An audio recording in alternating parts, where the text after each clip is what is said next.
Hello? Welcome. I know many of you are here because you're trying to fall asleep. Maybe you've had a long day, or maybe you just need something calm in the background while your mind settles. I want you to know that this channel isn't monetized. There are no ads here, no interruptions, just stories. So, if you'd like to support what I do, I'd really appreciate it if you subscribed.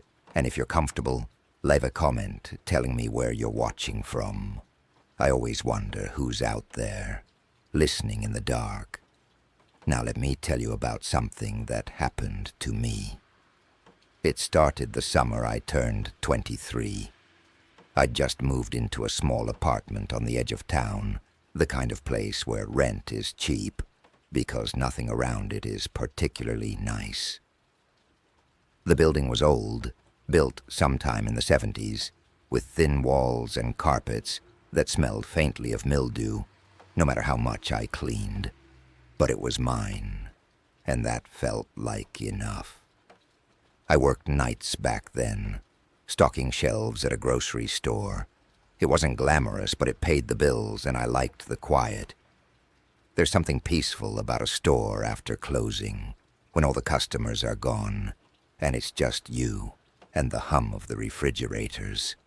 My shift ended at 2 in the morning, and I'd usually get home around 2:30. The streets were always empty at that hour. I'd park in the small lot behind my building, walk up the single flight of stairs, and let myself into my apartment. The routine was comforting, predictable, but about 3 weeks after I moved in, I started noticing something. It was small at first, so small I almost didn't pay attention to it. I'd come home, unlock my door, step inside, and feel like something was just slightly off.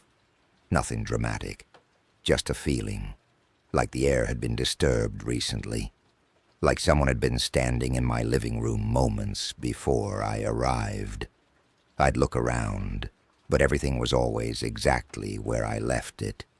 The TV remote on the coffee table, my keys in the bowl by the door, the kitchen clean, the bathroom untouched. Nothing missing, nothing moved. I told myself it was just me. New place, new environment. Maybe I was still adjusting. But the feeling didn't go away. In fact, it got stronger. One night, I came home and noticed that the living room window was open. Just a crack, maybe 2 inches. I stared at it for a long time, trying to remember if I'd opened it that morning. I didn't think I had. It was summer, but I always kept the windows closed because the air conditioning worked better that way. I walked over and shut it, locked it, checked it twice. The next night, it was open again. I stood there in the doorway, grocery store uniform still on, staring at that window. My heart was beating a little faster than it should have been. I checked the lock. It wasn't broken. It worked fine. But the window was open. I closed it again. This time, I made sure to really remember doing it. I even said it out loud to myself. I'm closing this window. I'm locking it. It's closed. The next night, it was open. I didn't tell anyone. I didn't know what I'd even say. That my window kept opening itself. That I thought someone was coming into my apartment while I was at work. It sounded paranoid. And besides, nothing was missing. There was no sign of forced entry, no footprints, no strange smells, nothing. I started checking the window obsessively before I left for work. I'd lock it, then pull on it hard to make sure it was secure. I'd take a picture of it with my phone, just so I'd have proof that I'd closed it. But when I came home, it was always open. After about a week of this, I started having trouble sleeping. I'd lie in bed during the day, since I slept in the mornings after my night shifts, and I'd stare at that window. I'd imagine someone standing outside, watching, waiting for me to fall asleep so they could climb in. But I lived on the second floor. There was no balcony, no fire escape, no way for someone to reach that window unless they had a ladder. I thought about putting up a camera, but I didn't have the money. I thought about asking my landlord to install better locks, but I didn't want to seem crazy, so I just kept closing the window, and it kept opening. Then one night, I came home, and the window was closed. I stood in the doorway, staring at it, locked, shut tight, exactly the way I'd left it. I should have felt relieved, but I didn't, because that's when I noticed something else. My bedroom door was open. I always kept it closed, always. It was just a habit I'd had since I was a kid. I didn't like open doors, but now it was open, just a few inches, just enough that I could see a sliver of darkness inside. I didn't move. I just stood there, listening. The apartment was silent, the kind of silence that feels too heavy, like it's pressing down on you. I thought about leaving, getting back in my car and driving somewhere, anywhere. But that felt stupid. It was my apartment, my space, and I hadn't actually seen anything. Maybe I was misremembering. Maybe I had left the door open. I walked slowly toward the bedroom. My hand was shaking when I reached for the doorknob. I pushed it open. The room was empty. The bed was made. The closet was closed. Everything looked normal, but the smell was wrong. It's hard to describe. It wasn't a bad smell, exactly. It was just unfamiliar, like someone else's laundry detergent, or a cologne I didn't recognize. Faint, but there. I checked the closet. Nothing. Under the bed. Nothing. The window was locked. I told myself I was imagining it, that I was exhausted and paranoid, and my brain was playing tricks on me. But I couldn't sleep that day. I lay in bed with my eyes open, listening to every creak and groan the building made, and I couldn't shake the feeling that someone had been in my room. After that, things started happening more frequently. I'd come home and find the bathroom light on, even though I knew I'd turned it off. I'd find the kitchen faucet dripping, even though I always made sure it was tightly closed. I'd find cabinet doors open, drawers pulled out just an inch or two. Always small things, always easy to dismiss. But it was the pattern that got to me. It was too consistent, too deliberate. I started staying awake during the day, just lying in bed, staring at the ceiling, listening, waiting for something to happen. But nothing ever did. The apartment was always still, always quiet. It was only when I left that things changed. One morning after I hadn't slept in almost 2 days, I decided to test something. Before I left for work, I took a piece of tape and stuck it across the crack of my bedroom door, right at the bottom where it met the frame. It was subtle. If someone opened the door and closed it again, the tape would break, but they probably wouldn't notice it. When I came home that night, the tape was broken. I stood there in the hallway, staring at the torn piece of tape dangling from the door frame, and I felt something cold settle into my chest. Someone had been in my apartment. Someone had opened my bedroom door. I checked everything.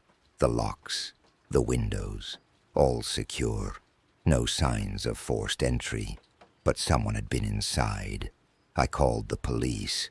They were polite, but I could tell they didn't really believe me. They walked through the apartment, checked the locks, looked around. One of the officers suggested that maybe the building manager had come in for maintenance. The other one suggested that maybe I'd forgotten about the tape and broken it myself. They left after about 20 minutes. They told me to call again if anything else happened. I didn't sleep that night, or the next day. I just sat on my couch, staring at the door, waiting. Nothing happened, but I couldn't stay there anymore. I couldn't shake the feeling that I was being watched, that someone was coming into my home while I was gone, walking through my rooms, touching my things. I moved out 2 weeks later, broke my lease, lost my deposit. I didn't care. I never found out who it was, or how they were getting in. But sometimes, late at night, I still think about that apartment, about the open window, the broken tape, the faint smell of someone else's cologne in my bedroom, and I wonder if they're still there, still coming and going, still opening windows and doors in someone else's home, still waiting. I had a friend in college named Sarah. We weren't particularly close, but we had a few classes together, and sometimes we'd grab coffee between lectures. She was quiet, the kind of person who always seemed a little distracted, like she was thinking about something else even when she was talking to you. One semester, she stopped showing up to class. At first, I didn't think much of it. People skip. People drop out. It happens. But after a couple of weeks, I started to worry. I texted her a few times, but she never responded. Then one night, around 11, she called me. I almost didn't answer. I was in bed, half asleep, and I didn't recognize the number at first. But something made me pick up. Hello? There was a long pause. Then I heard her voice, small and shaky. Hey, it's Sarah. Oh, hey, are you okay? I haven't seen you in class. Another pause. Yeah, I'm okay. I needed to take some time off. Is everything all right? Yeah, it's fine. I wanted to ask you something. Sure. She hesitated. I could hear her breathing on the other end of the line, slow and uneven. Do you ever feel like someone's following you? The question caught me off guard. What do you mean? Like, watching you, keeping track of where you go. I sat up a little. Are you in trouble? Do you need help? No, it's not like that. I don't know, maybe I'm being paranoid. Sarah, if someone's following you, you should call the police. I can't, she said quickly. It's not like that. It's hard to explain. I didn't know what to say. She sounded scared, but also embarrassed, like she didn't want to be having this conversation. Do you want to meet up? I asked. We can talk about it. No, I'm fine. I'm sorry. I shouldn't have called. Sarah, I have to go. I'll talk to you later. She hung up before I could say anything else. I tried calling her back, but it went straight to voicemail. I texted her, but she didn't respond. I didn't hear from her again for almost a month. Then one afternoon, I saw her on campus. She was walking across the quad, head down, hands shoved in her pockets. She looked thinner, pale, like she hadn't been sleeping. I called out to her, but she didn't seem to hear me. I jogged over and touched her shoulder. She jumped, actually flinched. Then she turned and saw me, and her expression softened a little. Oh, hey, I've been worried about you. Are you okay? She glanced around, like she was checking to see if anyone was nearby. Yeah, I'm fine. You don't look fine. She smiled, but it didn't reach her eyes. I'm just tired. Do you want to grab a coffee or something? We can talk. She hesitated, then nodded. Yeah, okay. We went to a small cafe near campus. She didn't order anything, just sat across from me, staring at the table. I didn't know how to start, so I just asked, "What's going on?" She was quiet for a long time. Then she looked up at me. Have you ever had a dream that felt too real? I frowned. What do you mean? Like, you wake up and you're not sure if it actually happened or not. I guess. Sometimes. She nodded slowly. I've been having these dreams for a few months now, and they're always the same. She paused, like she was trying to decide whether to continue. I'm in my apartment. It's night. I'm lying in bed, and I hear someone in the hallway. Footsteps. Slow, like they're trying to be quiet. And I know in the dream that I'm supposed to stay still. That if I move, if I make any noise, they'll know I'm awake. I felt a chill run down my spine, so I just lie there. She continued, and I listen, and the footsteps get closer, and then they stop, right outside my bedroom door. She was staring at the table again, her hands clenched together, and then the door opens, just a little, and I can see a shadow, someone standing there, watching me. That sounds terrifying, I said quietly. It is, but the thing is, I'm not sure it's a dream. I didn't know what to say. I started noticing things, she said. When I wake up, small things, like my phone being moved, or my shoes being in a different place, or my front door being unlocked, even though I know I locked it before I went to bed. Sarah, you need to call the police. I did. They came and looked around. They didn't find anything. They said I probably just forgot, that I was sleepwalking or something. But you don't think you were? She shook her head. I know I wasn't. She looked up at me, and her eyes were filled with something I couldn't quite name. Fear, maybe, or exhaustion. I think someone's been coming into my apartment while I'm asleep, she said.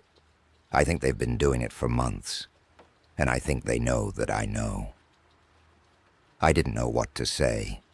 I wanted to tell her she was wrong, that she was just stressed and imagining things, but I could see in her face that she believed it, completely. What are you going to do? I asked. I don't know, I've been staying with a friend, but I can't do that forever. Maybe you should move. She nodded. Yeah, maybe. But she said it in a way that made me think she didn't really believe it would help. We sat there for a while longer, not really talking, just sitting in the uncomfortable silence. When we finally left, she gave me a small, tired smile. Thanks for listening, she said. Of course, let me know if you need anything. She nodded, but I could tell she wasn't going to call. I didn't see her again after that. She stopped coming to campus, stopped responding to messages. I asked around, but no one seemed to know where she'd gone. A few months later, I heard from someone that she'd dropped out, moved back home with her parents. I tried to find her online, but she'd deleted all her social media. It was like she'd just disappeared. I think about her sometimes, about that conversation in the cafe, about the look in her eyes when she told me someone had been coming into her apartment. I wonder if she ever found out who it was, or if she's still having those dreams, or if they were never dreams at all. When I was 16, my parents went on a 2-week vacation and left me home alone. They'd never done that before, but I was a good kid, and they trusted me. My older brother was supposed to check in on me every few days, but he was busy with his own life and mostly just texted to make sure I hadn't burned the house down. I liked being alone. I liked the freedom. I could stay up as late as I wanted, eat whatever I wanted, watch whatever I wanted. For the first few days, it felt like a luxury. But then I started noticing the phone calls. It started on the 3rd night. I was watching TV in the living room when the house phone rang. We still had a landline back then, even though no one really used it. It was mostly for telemarketers. I answered it. Hello? Silence. Hello? I said again. Nothing. Just a faint static, like the line was open but no one was there. I hung up. It rang again about an hour later. Same thing. Silence. I stopped answering after that. But the calls kept coming. Every night. Always around the same time. Between 10 and midnight. Sometimes just once. Sometimes 4 or 5 times in a row. I mentioned it to my brother when he came by to drop off groceries. He shrugged. Probably just a telemarketer, or a wrong number. But they don't say anything. So, just ignore it. I tried, but it was hard to ignore when the phone would ring in the middle of the night, and I'd lie there in the dark, listening to it echo through the house. Then one night, I answered it. I don't know why. Maybe I was annoyed. Maybe I just wanted it to stop. Hello? This time there was no silence. There was breathing. Not heavy, not creepy, just breathing. Slow and steady, like someone was holding the phone to their mouth and just listening. Who is this? I asked. No response, just the breathing. I hung up. My hands were shaking. The phone rang again almost immediately. I didn't answer. I just stared at it, watching it ring and ring until it finally stopped. I didn't sleep that night. The next day I told my brother about it. He seemed more concerned this time. You want me to stay over? He asked. I thought about it. Part of me wanted to say yes, but another part of me felt stupid. It was just a phone call. It wasn't like someone was trying to break in. No, it's fine, I said. I'll just stop answering. But that night, something changed. I was lying in bed, trying to fall asleep, when I heard a sound outside. It was faint, a soft scraping noise, like something being dragged across concrete. I got up and looked out the window. The street was empty. The neighbors' houses were dark. But the sound continued, slow, rhythmic. I went downstairs and checked the front door. Locked. I checked the back door. Also locked. The sound stopped. I stood there in the dark kitchen, listening, my heart pounding. Then the phone rang. I jumped. Actually jumped. It rang 3 times before I finally walked over and picked it up. Hello? Breathing. Stop calling here, I said. My voice was shaking. The breathing continued, and then very quietly, I heard something else. A voice, faint, almost a whisper. I can see you. I dropped the phone. I ran to the living room window and looked outside. Nothing, just empty street, dark houses. I checked every window in the house, every door. Everything was locked. No one was outside. But I couldn't shake the feeling that someone was watching. I called my brother. He didn't answer. I called again and again. Finally, on the 4th try, he picked up. What? Someone's calling the house. They said they can see me. There was a pause. I could tell he was trying to decide if I was serious. Are the doors locked? Yes. Then you're fine. It's probably just some kid messing with you. It doesn't feel like that. Do you want me to come over? I did. I really did. But I also didn't want to seem like I couldn't handle being alone. No, I'm okay. Just don't answer the phone, and call me if anything else happens. Okay. I hung up. The phone rang again 10 minutes later. I didn't answer. It rang 5 more times that night.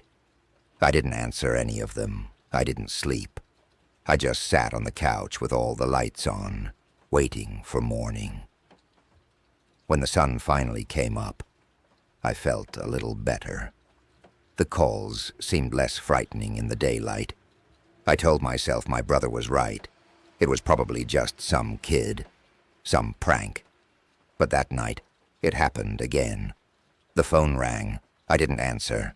And then I heard it. A knock. 3 slow, deliberate knocks on the front door. I froze. Another knock. I crept to the door and looked through the peephole. No one was there. I stood there for a long time, staring through that tiny circle of glass, my heart hammering in my chest. Then I heard it again. A knock on the back door. I ran to the kitchen and looked out the window. Nothing. No one. But the knocking continued. Front door, back door, side window. It moved around the house, slow and methodical, like someone was circling it. I called my brother. This time I didn't wait for him to tell me I was overreacting. Someone's outside the house. They're knocking on the doors. I'm coming over. Lock yourself in your room and don't open the door for anyone but me. I did. I ran upstairs, locked my bedroom door, and sat on the floor with my back against the wall. The knocking stopped. The house was silent. I waited. My brother got there about 20 minutes later. I heard him come in through the front door, calling my name.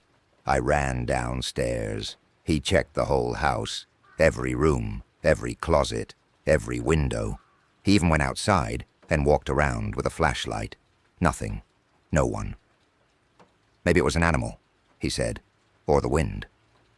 But I knew it wasn't. He stayed with me that night, and the night after. The calls stopped. The knocking stopped. When my parents came home, I didn't tell them. I didn't know how to explain it without sounding paranoid. But I never stayed home alone again. Even now, years later, I don't like being in a house by myself at night, because I still remember that voice on the phone. I can see you, and I remember standing at the window, looking out into the dark, knowing that somewhere out there, someone was looking back. I worked as a night security guard for about 6 months. It was a small office building, nothing fancy, just 5 floors of accounting firms and insurance companies. My job was simple. Sit at the front desk, monitor the cameras, and make sure no one broke in. It was boring, incredibly boring. But it paid decently, and I didn't mind the solitude. Most nights, nothing happened. I'd sit there for 8 hours, scrolling through my phone, occasionally checking the camera feeds. The building was always empty, silent. But there was one floor that always bothered me. The 4th floor. I don't know why. There was nothing particularly strange about it. It looked like all the other floors. Rows of cubicles, a few private offices, a break room. But every time I looked at the camera feed for the 4th floor, I felt uneasy. It started small, just a feeling, a vague sense that something wasn't right. Then I started noticing things, little things, things that didn't make sense, like a chair being moved. I'd look at the feed, and a chair would be pulled out from a desk. I'd check it again an hour later, and it would be pushed back in, or a light being on in one of the offices. I'd see it on the feed, bright and clear. But when I checked again, it would be off. At first I thought it was just my eyes playing tricks on me, or maybe a glitch in the camera system. But it kept happening. One night, around 2 in the morning, I was watching the feed for the 4th floor when I saw something move. It was quick, just a blur, like someone walking past one of the cubicles. I sat up, staring at the screen. Nothing. The floor was empty. I rewound the feed and watched it again. There it was, a shadow, moving quickly across the screen. My heart was batting a little faster now. I checked the logs. No one had entered the building. The doors were all locked. I decided to go check it out. I took the elevator to the 4th floor. The doors opened, and I stepped out into the dark hallway. The lights were motion-activated, and they flickered on as I walked. The floor was silent. Empty. I walked slowly down the hallway, checking each row of cubicles. Nothing. No one. I checked the offices. All empty. I went to the break room. The door was closed. I opened it. The lights were off. I flipped the switch. Everything looked normal. Fridge, microwave, table with a few chairs. But there was a smell. Faint, but noticeable. Like coffee. Fresh coffee. I looked at the coffee maker. It was off. Cold. But the smell was unmistakable. I stood there for a moment, trying to make sense of it. Then I heard something. A soft sound, like a door closing. I spun around. The break room door was still open. The hallway was empty. But I'd heard it. I was sure. I walked back into the hallway, my footsteps echoing. I checked every door. All closed. All locked. I went back to the elevator and rode it down to the lobby. I checked the camera feed again. The 4th floor was empty. No movement. No shadows. But I couldn't shake the feeling that I'd missed something. After that night, I started paying more attention to the 4th floor. I'd watch the feed closely, looking for anything unusual. And I started seeing more. Doors opening and closing, lights turning on and off, shadows moving in the corners of the frame. It was never anything obvious, never anything I could point to and say, "There, that's proof." But it was there. Constant. Persistent. I mentioned it to my supervisor once. He laughed it off. "Old building," he said. "Probably just the AC or the wiring. Nothing to worry about." But I did worry, because it didn't feel like wiring or AC. It felt like someone was there. One night, I decided to do another walkthrough. I wanted to prove to myself that I was imagining things. I took the elevator to the 4th floor. The lights flickered on. I walked down the hallway, checking each cubicle. Nothing. I checked the offices. All empty.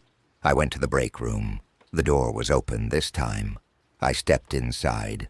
The lights were on, and the coffee maker was on, steam rising from the pot. I stared at it. My mind was racing. Someone had to be here. Someone had to have turned it on. I pulled out my phone and called my supervisor. "Hey, did anyone come into the building tonight?" "No. Why?" "There's fresh coffee on the 4th floor." A pause. "Maybe the cleaning crew. They were here yesterday. They don't come on Thursdays." Another pause. "I'll check the logs. Just stay calm." I hung up. I stood there in the break room, staring at the coffee maker. The lights hummed above me. The building was silent. Then I heard footsteps, slow, deliberate, coming from the hallway. I walked to the door and looked out. The hallway was empty, but the footsteps continued, distant, echoing, like someone walking on the floor above me. But there was no floor above me. The 4th floor was directly below the 5th, and the 5th floor was completely empty. No furniture, no tenants, just an empty shell. I went back to the elevator and pressed the button for the 5th floor. My hands were shaking. The doors opened. The 5th floor was dark. The lights didn't turn on. The motion sensors didn't work up here. I used my phone flashlight and stepped out into the darkness. The floor was empty. Concrete, exposed beams, construction materials stacked in the corners. I walked slowly, my light cutting through the dark. Then I heard it again. Footsteps. Behind me. I spun around. Nothing. I backed toward the elevator, my light sweeping across the empty space. And then I saw it. A figure, standing in the corner, just outside the reach of my light. I couldn't see details, just a shape, a silhouette. It didn't move. I pressed the elevator's button. The doors opened. I stepped inside and jabbed the button for the lobby. The doors started to close. And just before they shut, I saw the figure move. It took a step forward, into the light, and I saw its face. Or rather, I didn't, because it didn't have one, just smooth, blank, featureless. The doors closed. I quit the next day. I didn't tell my supervisor why. I just said it wasn't a good fit. He didn't push. He just nodded and said he'd mail my last paycheck. I never went back to that building. I don't know if anyone else has seen what I saw. I don't know if it's still there. But sometimes, late at night, I think about that figure, standing in the dark, waiting, and I wonder if it ever left that floor, or if it's still there, waiting for someone else to find it. My grandmother lived in a small house at the end of a dirt road. It was the kind of place that felt stuck in time. No internet, no cell service, just her, the house, and the woods. I used to visit her every summer when I was a kid. I loved it there. The quiet, the simplicity, the way the days seemed to stretch on forever. But there was one thing I didn't like. The basement. It wasn't finished. Just bare concrete walls and a dirt floor. A single light bulb hanging from the ceiling. My grandmother used it for storage. Old furniture, boxes of photographs, canning supplies. She told me never to go down there alone. I asked her why once. She just looked at me and said, "Because I said so." I didn't push. I was young, and I trusted her. But I was curious. One summer when I was about 12, I decided to go down there. My grandmother was napping, and I thought I'd just take a quick look. I opened the basement door and flipped the light switch. The bulb flickered on, casting a dim, yellow glow. I walked down the wooden stairs slowly. They creaked under my weight. The basement smelled like earth and old wood. It was cool, damp. I looked around. It was just like I remembered. Boxes, furniture, nothing unusual. I was about to leave when I noticed something. A door. It was small, maybe 3 feet tall, set into the far wall, almost hidden behind a stack of boxes. I walked over and moved the boxes aside. The door was old. The wood was warped and gray. There was no handle, just a small metal latch. I knelt down and lifted the latch. The door swung open. Inside was darkness, complete darkness. I pulled up my phone and turned on the flashlight. The beam cut into the space beyond the door. It was a tunnel, narrow, low. The walls were dirt, shored up with old wooden beams. I stared into it, my heart pounding. I wanted to go in. I wanted to see where it led. But something stopped me. A feeling, a deep, instinctive sense that I shouldn't. I closed the door, latched it, moved the boxes back. I went upstairs and didn't say anything to my grandmother. But that night I couldn't sleep. I kept thinking about the tunnel, about where it might lead. The next day, I asked my grandmother about it. She went very still. "What tunnel?" "In the basement, behind the boxes. There's a little door." She was quiet for a long time. Then she looked at me, and her expression was hard. "You didn't go in, did you?" "No."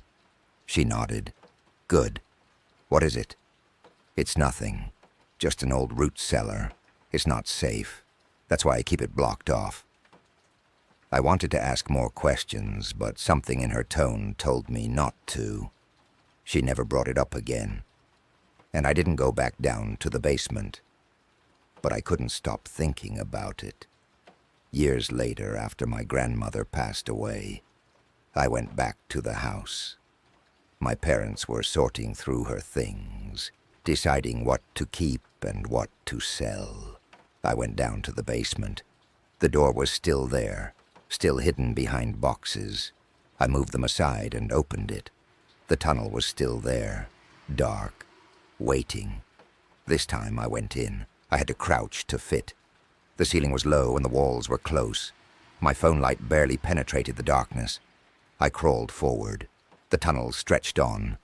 10 feet, 20, 30, and then it opened up into a room. It was small, maybe 6 feet by 6 feet. The walls were dirt. The ceiling was low, and in the center of the room was a chair, old, wooden, facing the tunnel entrance. I stared at it. My mind was racing. Why was there a chair down here? Who put it here? I walked closer. The chair was covered in dust. It looked like it hadn't been moved in decades. And then I noticed something else. Scratches, deep gouges in the dirt walls, like someone had been clawing at them. I felt a chill run through me. I backed out of the room, crawled back through the tunnel, emerged into the basement. I closed the door, latched it, moved the boxes back. I went upstairs and found my mom. Did Grandma ever say anything about the basement? About a tunnel? She frowned. No. Why? There's a tunnel down there, and a room, with a chair. She looked at me like I was crazy. A tunnel? Come see. We went down to the basement. I moved the boxes, opened the door. The tunnel was gone. Just solid dirt. No opening, no passage. I stared at it. My mom stared at it. There was a tunnel, I said. I swear. She put a hand on my shoulder. It's an old house. Maybe you just saw some shadows, or a gap in the foundation. But I knew what I'd seen. I went back down later that night, alone. I checked again. Still just dirt. But I could feel it. The space beyond the wall, the room, the chair. And I could feel something else. The sense that I'd been very, very lucky. That whatever had been in that room, whatever had scratched at those walls, had let me leave. But it was still there, waiting. And I wonder, sometimes, if it's still waiting for someone else to open the door. I had a coworker once named Mark. We worked together in a call center. It was a miserable job, the kind of place where people didn't last long. High turnover, low morale. But Mark had been there for years. He was quiet, kept to himself, always ate lunch alone. People said he was strange, but I never paid much attention. I had my own problems. One day I was assigned to the desk next to his. We didn't talk much at first, but after a few weeks we started having small conversations. Nothing deep, just surface-level stuff. Weather, weekend plans, the usual. But then he said something that stuck with me. We were on break, sitting in the break room, and he was staring out the window. It was raining. He said very quietly, "Do you ever feel like you're not real?" I looked at him. "What do you mean?" He didn't look at me, just kept staring out the window. "Like you're just going through the motions, like none of this actually matters." I didn't know what to say. I thought maybe he was depressed. A lot of people who worked there were. "Are you okay?" I asked. He smiled. It didn't reach his eyes. "Yeah, I'm fine." But he didn't seem fine. Over the next few weeks, I started noticing things about him. He never seemed to leave the office. I'd come in early, and he'd already be at his desk. I'd stay late, and he'd still be there. I asked him once if he ever went home. He laughed. "Of course, I just work a lot." But I never saw him leave, not once. And then there were the calls. We all took customer calls. That was the job. But Mark's calls were different. I could hear him sometimes, through the thin partition between our desks. He'd be talking to someone, but his tone was always the same. Flat, detached, like he was reading from a script. But the weird part was that I never heard the customer. Just silence. And then Mark's voice, answering questions I couldn't hear. One day I asked him about it. "Do you ever get weird calls?" He looked at me. "Weird how?" "I don't know, like people who don't say anything." He thought about it. Sometimes. What do you do? I just wait.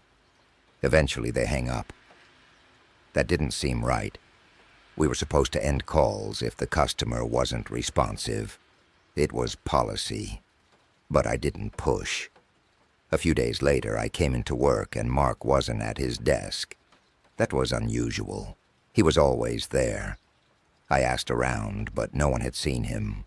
He didn't show up the next day either, or the day after that. I went to our supervisor and asked if Mark was okay. She looked at me like I was confused. Who? Mark. He sits next to me. She frowned. There's no one named Mark on this floor. I stared at her. Yes, there is. He's been here for years. She shook her head. I've been supervising this floor for 3 years. I've never heard of a Mark. I felt a cold knot form in my stomach. I went back to my desk. The desk next to mine was empty. It had always been empty. But I remembered. I remembered talking to him, eating lunch near him, hearing his voice through the partition. I checked the employee directory. No Mark. I asked other co-workers. No one remembered him. It was like he'd never existed. But I knew he had. I knew he was real. I couldn't focus on work. I kept staring at the empty desk next to mine, trying to make sense of it. That night I went home and tried to sleep, but I couldn't. I kept thinking about Mark, about the things he'd said. Do you ever feel like you're not real? And then I started thinking about my own life, my own routine, coming to work, going home, coming back, over and over. When was the last time I'd done something different? When was the last time I'd gone somewhere new? I couldn't remember. I got up and looked in the mirror. I stared at my own face. It looked familiar, but also distant, like I was looking at a stranger. I went back to work the next day, sat at my desk, took calls. But something felt wrong. The calls felt wrong. The customers felt wrong. Their voices sounded distant, muffled, like they were speaking from very far away. I looked around the office. Everyone was at their desks, typing, talking, existing. But none of them looked real. They looked like shadows, moving through the motions. And I realized something. I couldn't remember how I got this job. I couldn't remember applying. I couldn't remember my first day. I couldn't remember anything before this place. I stood up. My legs felt weak. I walked to the window and looked outside. The city was there. Buildings, streets, people. But it all looked flat. Like a painting. Two-dimensional. I turned around. The office was empty. All the desks, all the chairs, all the people, gone. Except for one. Mark. He was sitting at the desk next to mine, staring at me. I tried to warn you, he said quietly. I couldn't speak. I couldn't move. He stood up and walked over to me. He looked tired, so tired. You'll get used to it, he said, eventually. Used to what? I managed to ask. He smiled, that same smile that didn't reach his eyes. This. And then he was gone. The office was full again. People at desks, typing, talking. But I knew. I knew they weren't real. And neither was I. I don't know how much time has passed since then. Days, weeks, months. It all blends together. I still go to work. I still take calls. I still come home. But I know I'm not really here. None of us are. We're just going through the motions. Shadows in a place that doesn't exist. And sometimes, late at night, I think about Mark. I wonder where he went. If he found a way out. Or if he's still here. Somewhere. Watching. Waiting for someone else to realize. When I was 8, my family took a road trip. We were driving across the country to visit relatives, and my parents decided to take the scenic route. Back roads, small towns, the kind of places you pass through and forget. We stopped at a gas station in the middle of nowhere. It was late afternoon. The sun was starting to set, casting long shadows across the empty parking lot. My dad went inside to pay. My mom stayed in the car with my little sister. I got out to stretch my legs. There was a payphone near the edge of the lot. Old, rusted, the kind you don't see anymore. I walked over to it. I don't know why. I was just bored. I picked up the receiver. I didn't expect it to work, but when I held it to my ear, I heard a dial tone. I stood there, listening to it, the steady hum, and then someone spoke. "Hello?" I froze. "Hello?" The voice said again. It was a woman's voice. Soft. Calm. Hi," I said. "Are you lost?" "No, I'm with my family." "That's good." There was a pause. I didn't know what to say. "Do you know where you are?" she asked. "A gas station. Somewhere in, I don't know, Kansas, I think." "Kansas," she repeated. "That's far." "Far from where?" She didn't answer. "Are you okay?" I asked. "I don't know," she said. Her voice was strange, distant. "I've been here a long time." "Where?" "I don't remember." I felt a chill run down my spine. "I have to go," I said. "Okay," she said. "Be careful." I hung up. I looked around. The parking lot was empty. My dad was still inside. My mom was in the car. I walked back to the car and got in. "Who were you talking to?" my mom asked. "No one, just..." The payphone worked. She frowned. "That's weird." We left a few minutes later. I didn't think much about it. It was just a strange moment on a long trip. But a few years later, I told the story to a friend. She looked at me with wide eyes. "You know, payphones don't work like that, right? You need to put money in to make a call. And even then, someone has to call you. You can't just pick it up and have someone on the line." I thought about it. She was right. But I remembered the dial tone. I remembered the woman's voice. "Are you lost?" "I've been here a long time. I don't remember." I never told anyone else about it. It was easier to just let it go. To convince myself I'd imagined it. But sometimes when I drive past an old payphone, I think about picking it up, just to see if she's still there, still waiting. My uncle owned a cabin in the mountains. It was small, remote. No electricity, no running water, just a wood stove and a few pieces of furniture. He used to go there to get away from everything. He'd spend weeks at a time up there, just him and the woods. One summer he invited me to come with him. I was 19 and didn't have anything better to do, so I agreed. The cabin was beautiful, surrounded by trees, a small stream running nearby. It felt like we were the only people in the world. The first few days were peaceful. We fished, we hiked, we sat by the fire and talked about nothing. But then my uncle started acting strange. He'd go outside in the middle of the night and just stand there, staring into the woods. I asked him what he was doing once. He didn't look at me. Listening. To what? I don't know. That didn't make me feel better. A few nights later, I woke up to the sound of knocking. 3 slow knocks on the cabin door. I sat up. My uncle was already awake. He was sitting on the edge of his cot, staring at the door. "Should we answer it?" I whispered. He shook his head. "No." The knocking came again. 3 slow knocks. We sat there in the dark, listening. Then it stopped. My uncle stood up and walked to the window. He looked outside, his face pressed against the glass. "What do you see?" I asked. "Nothing." But he didn't move.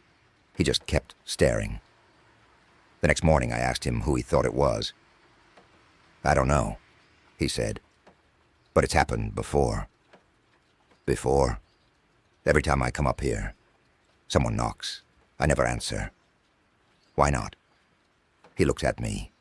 His expression was serious, because I don't think it's a person. I didn't know what to say. That night the knocking came again, and the night after that. Always 3 knocks, always slow. On the last night, I couldn't take it anymore. I got up and walked to the door. My uncle grabbed my arm. "Don't. I just want to see." "No." But I pulled away. I unlocked the door. I opened it. The woods were dark, silent. Nothing moved. I stood there, staring into the darkness. And then I heard it. A voice. Faint. Coming from somewhere deep in the trees. "Come here." I closed the door, locked it. My uncle and I didn't talk for the rest of the night. We left the next morning.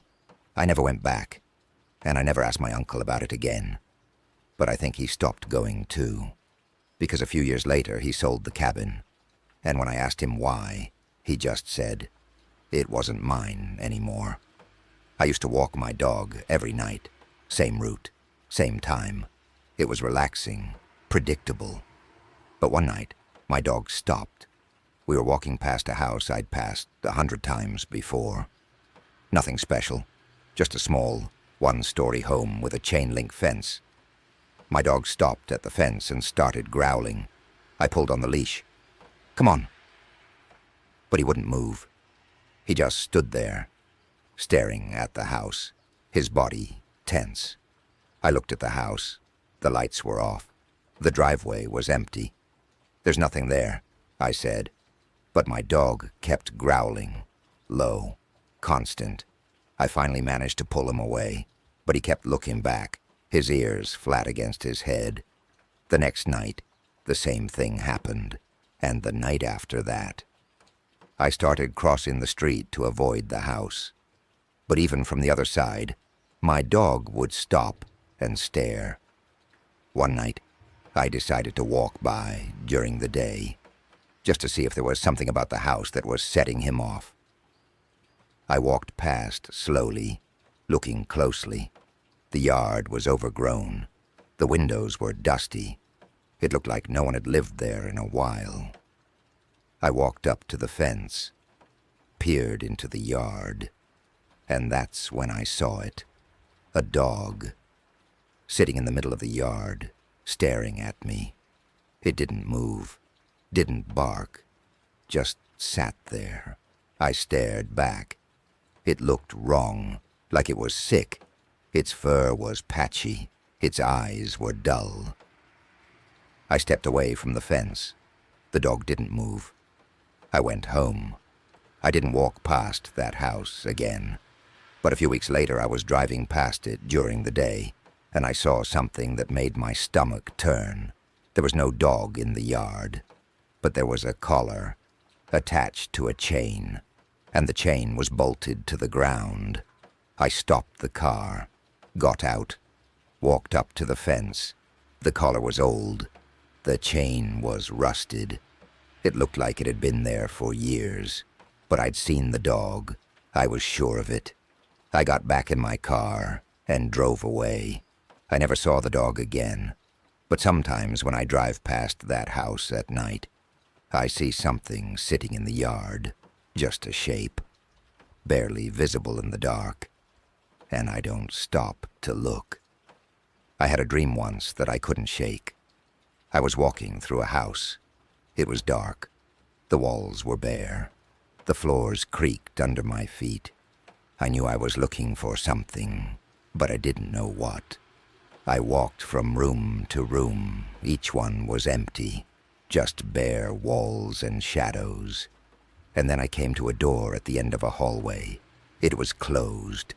I reached for the handle, turned it, pushed it open. Inside was a room, small, dark, and in the center of the room was a mirror. I walked toward it, looked into it. But the reflection wasn't me. It was someone else, someone I didn't recognize. They were staring back at me, not moving, just staring. I reached out to touch the mirror, and they reached out too, our hands pressed against the glass. And then I woke up. I told myself it was just a dream, just my brain processing something. But a few nights later I had the same dream, and the night after that, always the same. The house, the door, the mirror, the reflection that wasn't me. And each time, the reflection looked more familiar, like I was starting to recognize them. I haven't had the dream in a while, but sometimes when I look in a mirror, I feel like I'm seeing someone else, just for a second, and I wonder if they're wondering the same thing. There's a storage unit on the edge of town that's been abandoned for years. The owner went bankrupt, and the property was never sold. The units are still full, people's things left behind. I went there once with a friend. We were bored. We thought it might be interesting. The gate was open. The lock had been cut off long ago. We walked through the rows of units. Most of them were locked, but a few had broken doors. We looked inside one. It was full of boxes, furniture, old clothes. We moved on to the next one. Same thing. And then we found one that was different. The door was open. The inside was empty, except for one thing, a chair facing the door. We stood there, staring at it. "That's weird," my friend said. I nodded. We left after that. We didn't talk about it. But I think about it sometimes. That empty unit, that chair. And I wonder who put it there, and why it was facing the door, like it was waiting for someone. You ever notice how some memories don't feel like memories? They feel like something else, like maybe they didn't happen to you, like maybe you're remembering something that happened to someone else. I have a memory like that. I'm standing in a field. It's night. The sky is full of stars, and there's someone with me. I can't see their face. I just know they're there. They're saying something, but I can't hear the words. And then they're gone, and I'm alone. I don't know where this memory came from. I don't know when it happened, or if it happened at all. But it feels real. It feels like something I've lost. I need to tell you about the apartment I lived in during my second year of college. It was in an old building downtown, the kind with high ceilings and radiators that clanked all winter. The rent was cheap, which should have been my first clue. But I was 20 and broke, and it had hardwood floors that I thought were charming. The layout was strange. The front door opened into a narrow hallway that stretched back about 15 feet before opening into the main living space. On the right side of this hallway, there were 3 doors. The first led to a closet, the second to the bathroom, the third to the bedroom. Simple enough. But I noticed something the first week I moved in. When I was in the living room and looked down that hallway toward the front door, I could see all 3 doors on the right. The closet door, the bathroom door, the bedroom door, all visible from that angle. Except sometimes there were 4 doors. I'd be sitting on the couch, reading or watching something on my laptop, and I'd glance up toward the hallway and count 4 doors along that wall. I'd blink, look again. 3 doors, always 3, when I actually paid attention or walked over to check. I told myself it was the lighting, the way shadows fell. The apartment had these old fixtures that created strange angles, and the hallway was dim even during the day. Sometimes a shadow from the closet door would fall in a way that looked like another door frame. That's what I decided it was. But it kept happening, always in my peripheral vision, always when I wasn't trying to see it. 4 doors instead of 3. I mentioned it once to my roommate, Daniel. He'd just transferred from another school and needed a place quickly, so he'd taken the bedroom while I slept on a futon in the living room. I didn't mind. The living room was bigger anyway, and I liked falling asleep with the windows open, hearing the city sounds below. Daniel laughed when I told him, said I needed to sleep more, and he was probably right. I was taking 18 credits that semester and working nights at a campus library. I was tired all the time. But then one evening I came home from class and Daniel was standing in the hallway, just standing there, very still, looking at the wall where the doors were. "Do you see it right now?" he asked, without turning around. My stomach dropped. "See what?" "The extra door." I walked up beside him and looked. 3 doors, closet, bathroom, bedroom, all exactly where they should be. "I don't see anything," I said. He was quiet for a long moment. Then he shook his head. It was just there, right between the bathroom and the bedroom, another door. "What did it look like?" "Like all the other doors. Same wood, same height. But the handle was different, older looking, tarnished brass." We stood there together, staring at the wall. The apartment was very quiet. Outside I could hear traffic and someone's music playing, but inside everything felt muffled and still. "Maybe we should measure," Daniel suggested. So we did. We measured the hallway wall carefully, marking where each door was positioned. The closet door was 30 inches wide, then a gap of 22 inches of wall. Then the bathroom door, also 30 inches. Then another gap of 24 inches. Then the bedroom door at the end, 36 inches wide. We added it all up. The total matched the length of the wall exactly. There was no room for another door. Architecturally, it was impossible. That should have been reassuring. Instead, it made everything worse, because we kept seeing it. Both of us now, always in peripheral vision, always when we weren't looking directly. That 4th door, existing in some space that shouldn't be there. I started noticing other things, too. Small things, like how the apartment always smelled faintly of cigarettes even though neither of us smoked, and the previous tenant, according to the landlord, had been a retired librarian who'd lived there for 30 years without smoking. Or how sometimes I'd hear footsteps in the hallway late at night, soft, slow footsteps. And when I'd get up to check, Daniel would be asleep in the bedroom with his door closed. One night I woke up around 3 in the morning because I was cold. The windows were all closed, but the apartment felt freezing, like someone had left the door open to the winter air outside. I sat up on my futon and looked toward the hallway. There were 4 doors. I was looking right at them. Not peripheral vision this time. I was staring directly at that wall, and there were absolutely 4 doors. The extra one was between the bathroom and bedroom, exactly where Daniel had said. Dark wood, tarnished brass handle. It looked old, older than the other doors, like it had been there much longer. I couldn't move.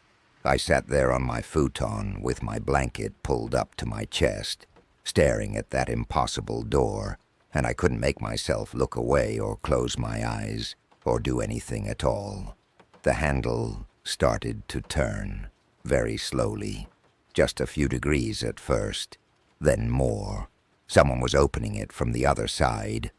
I could hear the mechanism clicking softly in the silence.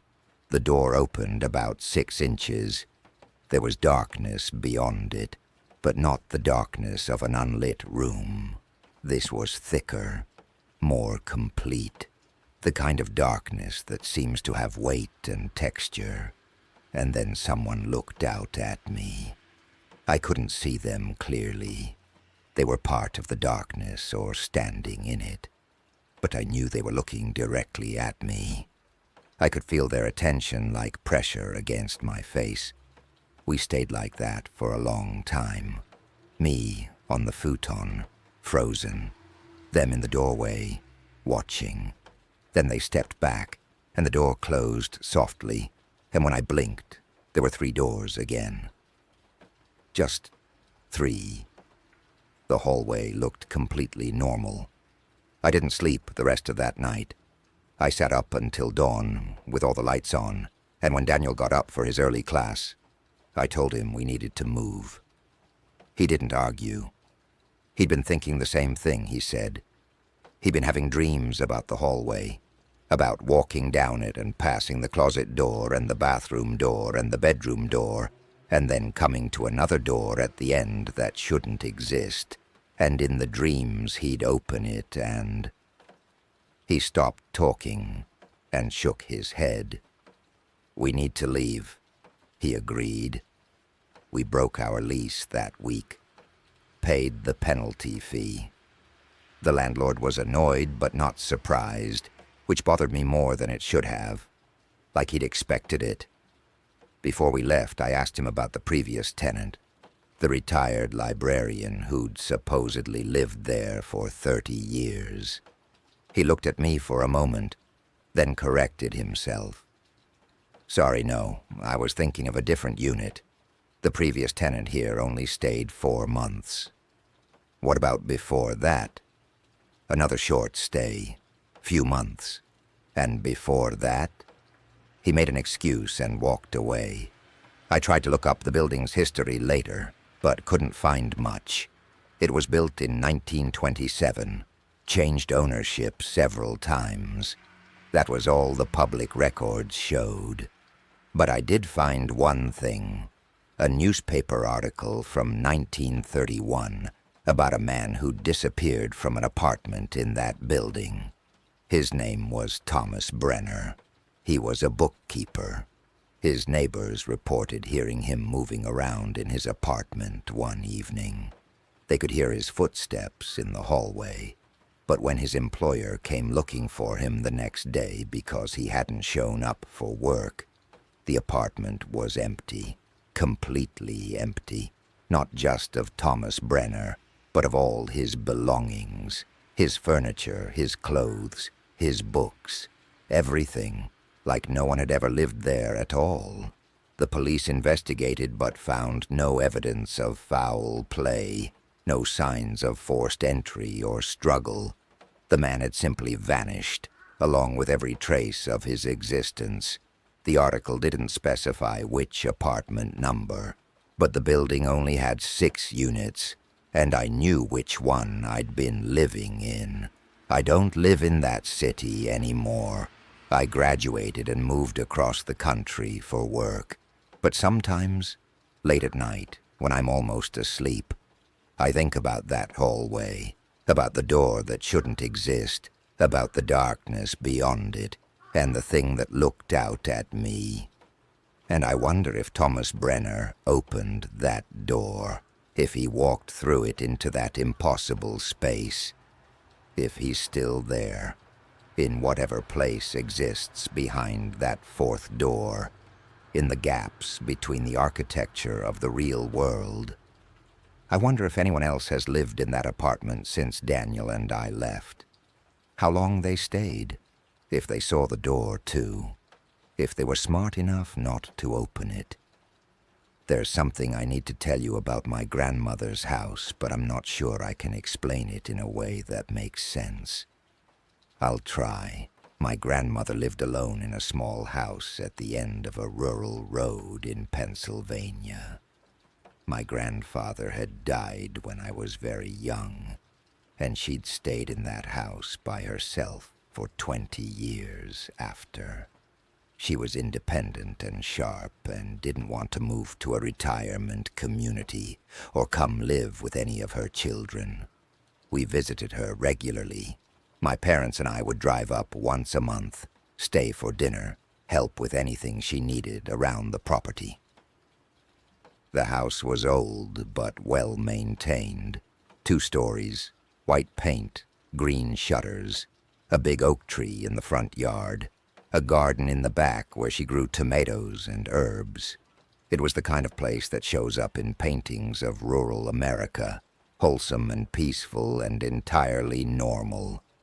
Except for the staircase. The stairs went up from the living room to the second floor where the bedrooms were. 13 steps. I counted them many times as a child. 13 steps up, 13 steps down. But occasionally, there would be 14. I first noticed it when I was 8 or 9. I was heading upstairs to use the bathroom, and I was counting the steps the way kids do, just to occupy my mind. And when I got to the top, I'd counted 14. I figured I'd miscounted, but it stuck with me, that small wrongness. It happened again a few years later, 14 steps instead of 13. And once when I was in high school, I counted 15. I never mentioned it to anyone. It seemed like the kind of thing that would make me sound foolish or overly imaginative. And it was so infrequent, so easy to dismiss as a miscount. But after my grandmother died, I learned I wasn't the only one who'd noticed. She passed away quietly in her sleep at 87. Natural causes. We gathered at the house afterward to go through her belongings and prepare the property for sale. It was a strange, sad process, sorting through the accumulated objects of someone's entire life, deciding what to keep and what to donate and what to throw away. I was in the upstairs bedroom, packing up her clothes, when my aunt came in.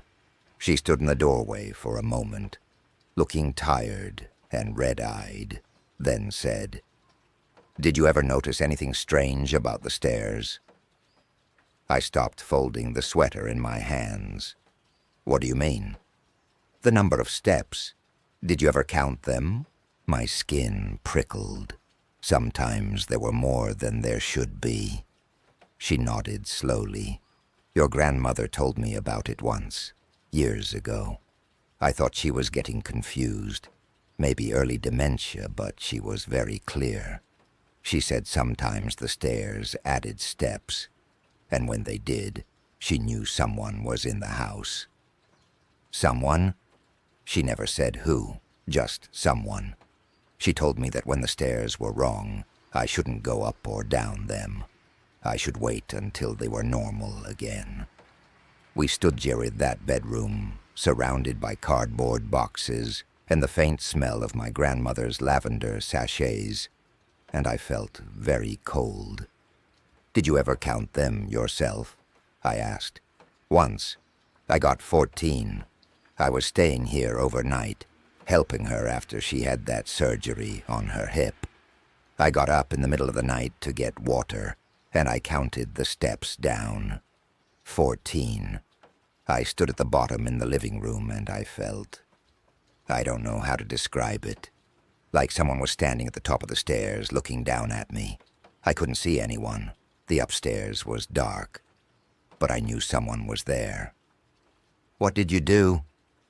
"I went back to the kitchen and sat at the table until morning. Didn't go back upstairs until the sun was up. And when I did, there were 13 steps again. My uncle came in then with more boxes, and the conversation ended. We didn't talk about it again, but I thought about it constantly over the next few days as we cleared out the house. I started paying attention to the stairs, counting them every time I went up or down. 13, 13, 13, always 13 now, until the last day. We'd finished packing everything. The house was empty, all the furniture removed, all the personal belongings sorted and distributed. It looked bigger without anything in it, emptier. The walls were lighter where pictures had hung. The floors were marked with indentations from furniture legs. I was doing a final walk through by myself. My parents and aunt and uncle had already left. I was just checking that we hadn't missed anything, looking in closets, making sure the windows were locked, that kind of thing. I was upstairs in what had been my grandmother's bedroom when I heard a sound from below. A soft creak, like someone putting weight on the bottom step. The house was old. It made sounds. I knew this. But something about this particular creak made me freeze. Another creak, a second step. Someone was climbing the stairs. I moved to the bedroom doorway and looked out into the hall. The top of the staircase was visible from there. I could see the landing, the railing, the top step. No one was there, but I could hear them climbing. Creak, creak, creak. Slow, measured steps, ascending. I counted without meaning to. 1, 2, 3, 4.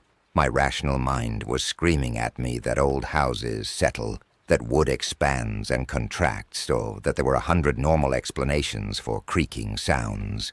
But I knew what I was hearing. Footsteps. 5, 6, 7, 8. They were more than halfway up now. In a moment, whoever it was would reach the top, and I would see them. 9, 10, 11, 12, 13. Silence. They'd reached the top. I was looking right at the landing, and there was no one there. The hallway was empty. Afternoon sunlight came through the window at the far end, illuminating dust motes in the air. But the feeling of being watched was overwhelming, oppressive, like the air itself had become dense with attention. Then another creak, a 14th step. Impossible. There were only 13 stairs. They'd already reached the top, but something had taken another step, one step beyond the top of the staircase, onto a stair that didn't exist, into a space that shouldn't be there. I backed into the bedroom. I don't know why. There was nowhere to go. The bedroom just led to a wall with a window that would hurt to jump from. But my body moved on instinct, away from the hallway, away from whatever was standing on that impossible 14th step. The house was absolutely silent now. Even the normal sounds, birds outside, the hum of the refrigerator downstairs, seemed to have stopped. Then I heard breathing. Not loud, not close, but definitely there, soft and steady, in and out. The sound of someone standing very still, listening. I don't know how long we stayed like that. Me in the bedroom, pressed against the far wall. Them in the hallway, existing in some space that violated the architecture of the house. Eventually I heard the stairs creak again, going down this time. 13 creaks, one for each step, descending in the same slow, measured rhythm. When I finally made myself move, when I forced myself to walk to the doorway and look out, the hallway was empty. Everything looked normal. Afternoon light, dust motes, the top of the stairs leading down to the vacant living room. I counted the steps as I left the house. 13. Always 13. We sold the property 2 months later. A young couple bought it. They were excited about the character of the old house, the big yard, the quiet neighborhood. I wanted to warn them. I wanted to say something about the stairs. But what would I say? What would they even believe? I drive past that area sometimes for work. The house looks the same from the outside. White paint, green shutters, big oak tree. I don't know if the new owners have noticed anything strange. I don't know if the stairs ever give them 14 steps instead of 13. I don't know what they'd find if they climbed that extra step, if they walked into whatever impossible space exists beyond the architecture of that house. And I hope I never find out. I worked as a night security guard at a museum for 2 years during grad school. It was a small natural history museum in a college town. Nothing famous, just local fossils and taxidermy and educational displays about the region's geological history. The pay was decent and the work was easy. I'd show up at 10 p.m., do rounds every hour, and sit at the security desk in between reading or working on papers for my classes. I was alone in the building every night, just me and the exhibits. I didn't mind. I've never been afraid of being alone, and the museum at night had a particular quality I liked. Quiet and still, everything settled into itself. The building was old, built in 1889, and had that solid, permanent feeling of Victorian architecture. High ceilings, thick walls. The exhibits were arranged chronologically, starting with the geological formation of the area billions of years ago, and ending with the arrival of European settlers in the 17th century. My rounds followed a simple path. I'd start at the front entrance, walk through the geological displays, then the prehistoric section with the fossils, then the natural history section with the taxidermy animals, then the Native American cultural exhibits, and finally the colonial history section at the back of the building. Then I'd return to the security desk near the front entrance. The whole loop took about 20 minutes. Nothing unusual happened for the first 8 months. I'd do my rounds. Everything would be exactly as it should be, and I'd go back to my desk and my textbooks. But in my 9th month, I started noticing small changes. They were subtle at first. A display case that I was certain had been closed was standing slightly open. A chair in the reading area moved a few inches from where it had been. Small things that I could easily attribute to my own misremembering or to cleaning staff who came during the day. But the changes started happening during my shift. Between rounds, I'd walk through at midnight, and everything would be in order. I'd return to my desk and work on my reading for an hour. Then I'd do my 1 a.m. round, and something would be different. A book on a display stand, open to a different page than it had been an hour before. One of the taxidermy animals, a red fox, facing a different direction. A door I'd checked and found locked, now standing open. I started making notes, documenting exactly how things were positioned so I could be certain when something changed. And things were definitely changing, consistently, every night. But the security cameras showed nothing. I'd review the footage from the hours between my rounds, and the rooms would be completely empty and still. Nothing moved, nothing changed. Yet when I'd walk through in person, things would be different from how I'd left them. I reported it to my supervisor, thinking maybe there was some access to the building I didn't know about. A back door that wasn't locked properly. Someone coming in while I was at my desk. He reviewed all the camera footage, checked all the access points, found nothing. The building was secure. No one was getting in. "Maybe you're remembering wrong," he suggested. "It's easy to get things mixed up when you're seeing the same rooms every night." But I wasn't mixing anything up. I was being very careful now, taking photos on my phone during my rounds so I'd have proof of how things were positioned. The changes kept happening, and they started becoming less random, more deliberate. The fox that kept moving would always be facing the doorway to the next room, like it was looking at something or waiting for something. Books would be open to specific pages. I started reading them. They were always passages about death, about burial practices, about what different cultures believed happened after someone died. And then the footprints started appearing. They'd show up on the tile floor in the colonial history section.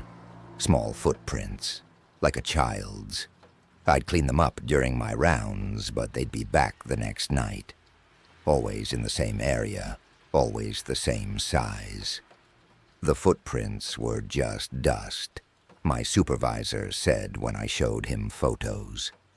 The cleaning crew must have missed that section. He'd speak to them about being more thorough, but I knew they weren't from the cleaning crew.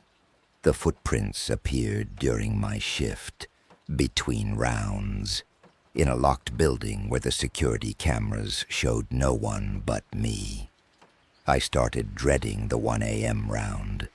That's when most of the changes seemed to happen. During that hour between midnight and 1, when I was sitting at my desk, with my back to the dark museum. One night, I decided to change my pattern. Instead of going back to the desk, after midnight rounds, I stayed in the museum. I positioned myself in the doorway between the natural history section and the Native American exhibits, where I could see into both rooms. I stood there in the dark for an hour, watching, waiting. Nothing happened. The rooms remained still and empty. The taxidermy animals stayed in their poses. The displays didn't change.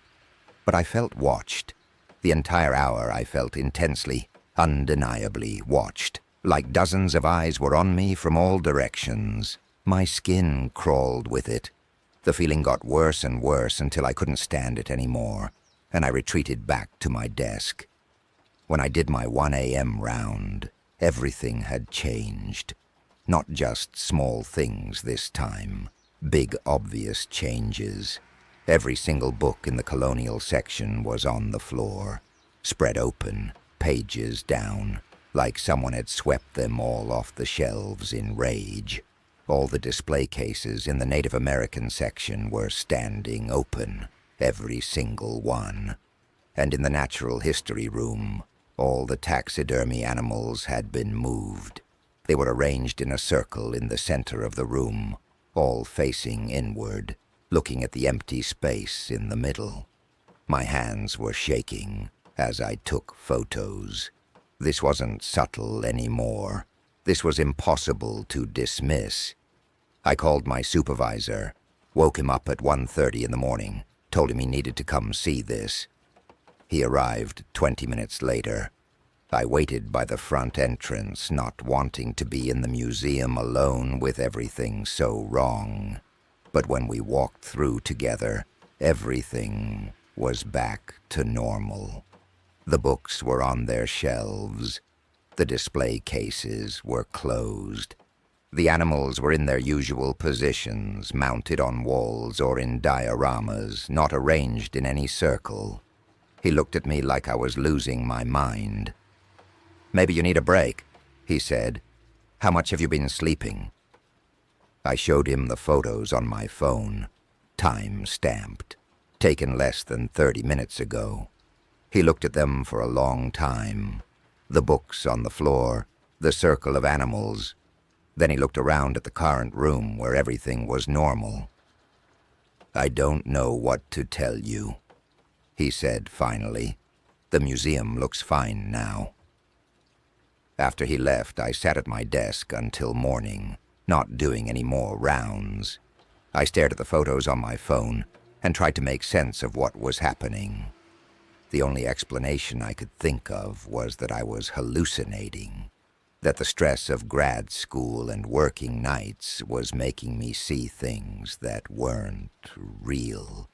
My phone's camera was capturing my hallucinations somehow, which didn't make sense, but nothing else made sense either. I decided to quit. I'd finish out the week and give my 2 weeks' notice and find a different job. Something during the day, something in a building that didn't have a century of history soaked into its walls. But that night, my second to last shift, something different happened.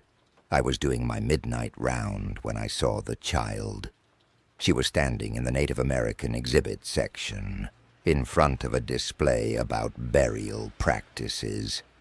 She looked about 7 or 8 years old.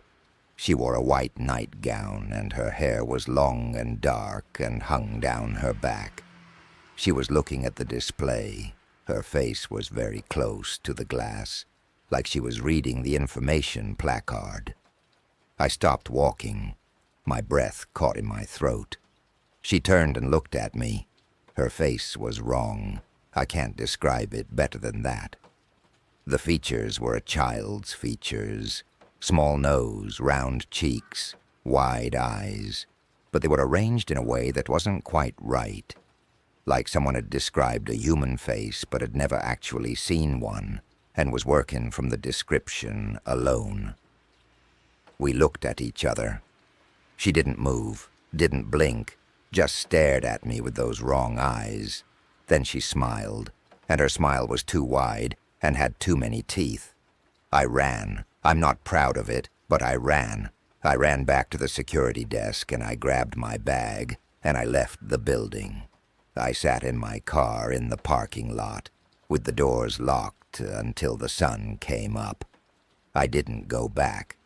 I called my supervisor the next day and told him I was quitting, effective immediately. I wouldn't be finishing my last shifts. He could keep my final paycheck. He was angry, but I didn't care. I was never going into that building again. They hired a new night guard. I don't know if he experienced anything strange. I never asked. I didn't want to know. But about 6 months later, I saw a news article. The museum was closing for renovations. They were going to update the exhibits, modernize the displays. During the renovation, they found something. In the walls of the Native American exhibit section, sealed up behind the original plaster, they found a small skeleton, a child.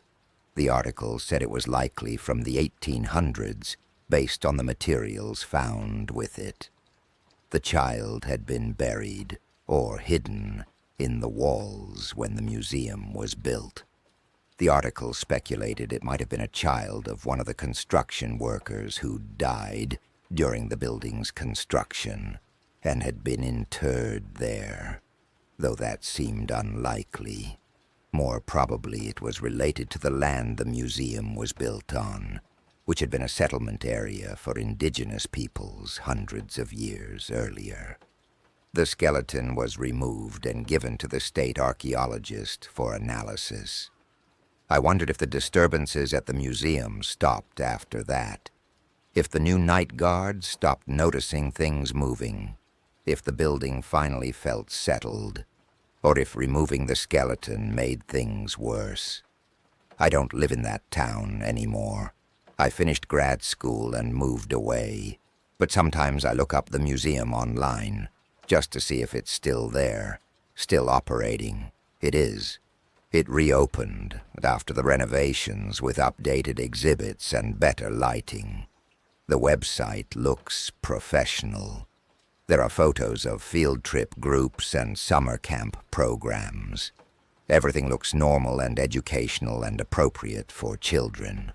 But I notice they don't mention the night security guard position on their employment page. Maybe they decided to upgrade to a better security system, cameras and alarms instead of a live person. Or maybe they just can't keep anyone in that building after dark anymore. My older sister disappeared when I was 14. She was 17. It was February, and there was snow on the ground, and she went out one evening to meet friends and never came home. The police investigated. It was a whole thing. Search parties, news coverage, flyers with her picture stapled to every telephone pole in town. But they never found her. No body, no evidence of foul play, no leads. She simply vanished. My family fell apart after that. My parents divorced within a year. I went to live with my dad. We didn't talk about my sister. It was too painful. And also there was nothing to say. She was gone. We didn't know where. We didn't know why. That absence became the defining feature of our family. I'm 30 now. It's been 16 years. I've built a life that functions. I have a job and an apartment and relationships. But there's always been this gap, this missing piece. Not just my sister being gone, but not understanding where she went, not having closure. Last month, I went back to my hometown for the first time in a decade. My dad had a health scare. He's fine now. It was just a minor heart arrhythmia. But it prompted me to visit. I stayed for a long weekend, helped him with some things around his house, spent time just being there with him. On my last night, I went for a walk through the old neighborhood. It was late evening, around dusk, and I found myself walking the route my sister would have taken that night. I didn't plan it. My feet just took me that way. The neighborhood had changed. Some houses were different colors.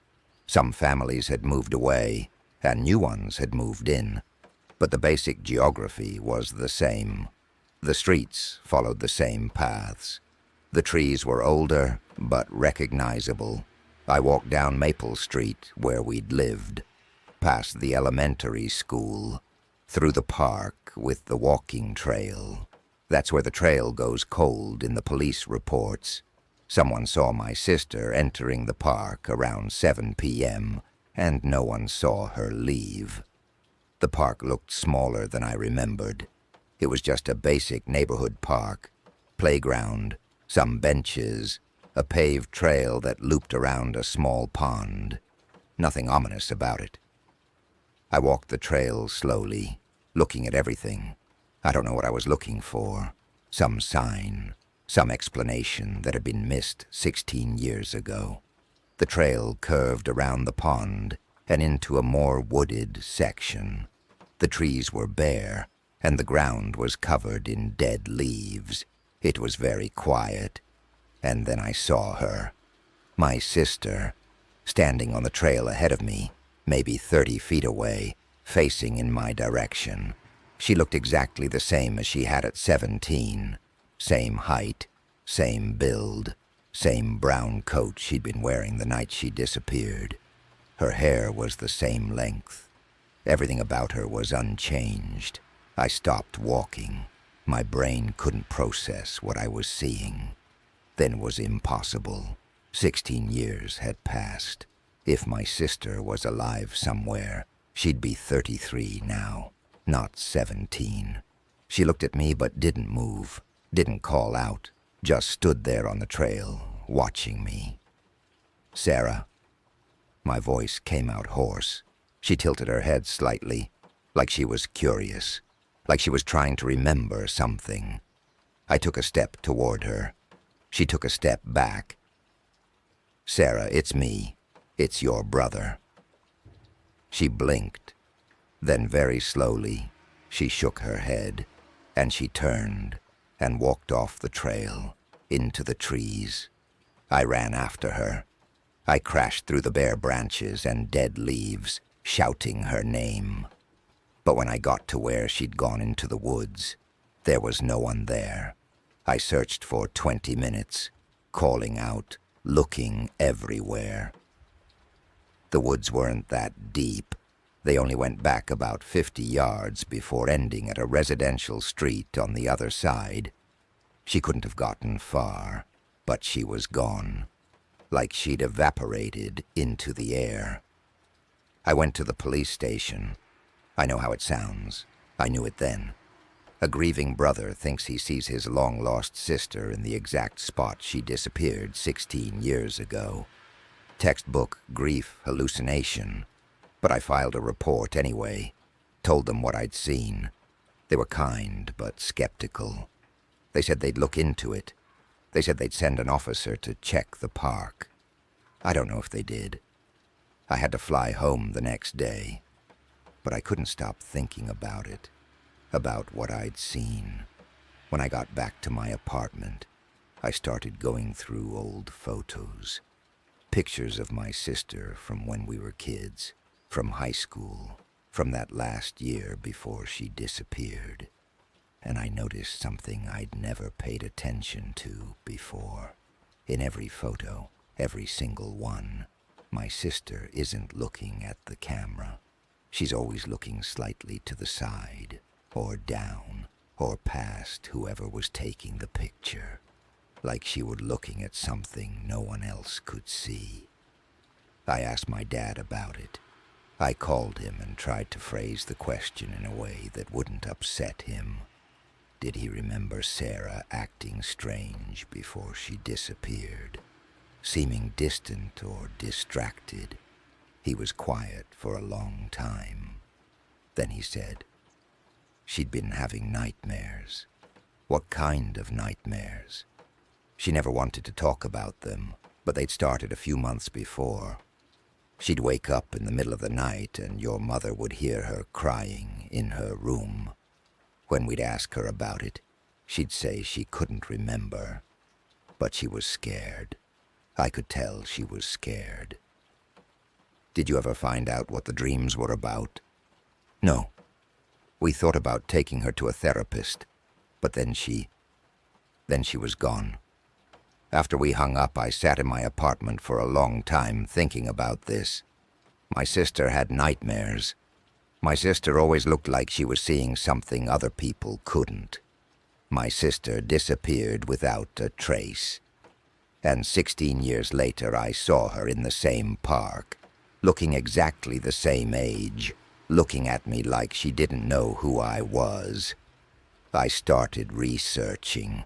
I don't even know what I was looking for.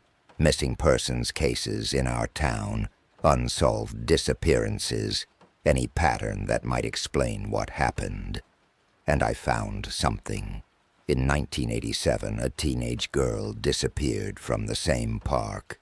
She was 16. Her name was Michelle Torres. She went for an evening walk and never came home.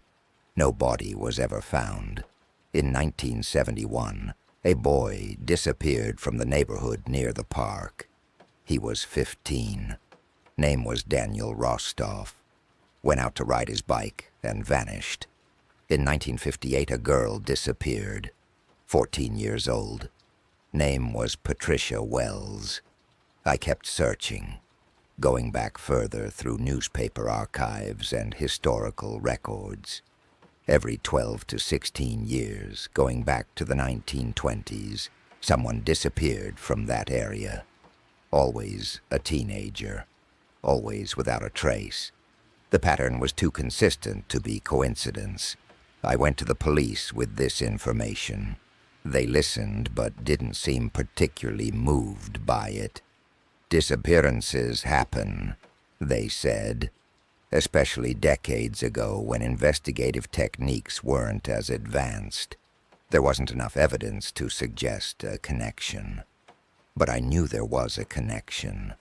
I knew it the same way I knew I'd seen my sister in that park. Something was taking teenagers from that area. Something had been doing it for almost a century. And my sister had somehow known. That's what the nightmares were about. She'd seen something, understood something, and it had come for her anyway. I haven't been back to that town since then. I don't know if I will. My dad wants me to visit more regularly, especially after his health scare, and I want to. But I'm afraid. I'm afraid I'll see my sister again. Still 17, still wearing that brown coat, still looking at me like she doesn't remember who I am or who she was. I'm afraid I'll learn what happened to her, where she's been for 16 years, what place exists in or near that park that can swallow people up and keep them unchanged while the world moves forward without them.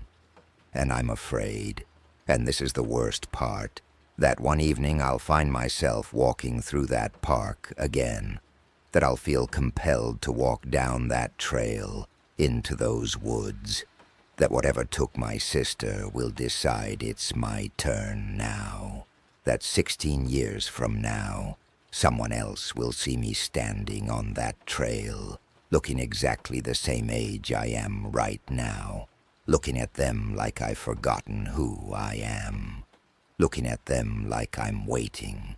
I need to tell you about the calls I've been getting. They started about 8 months ago.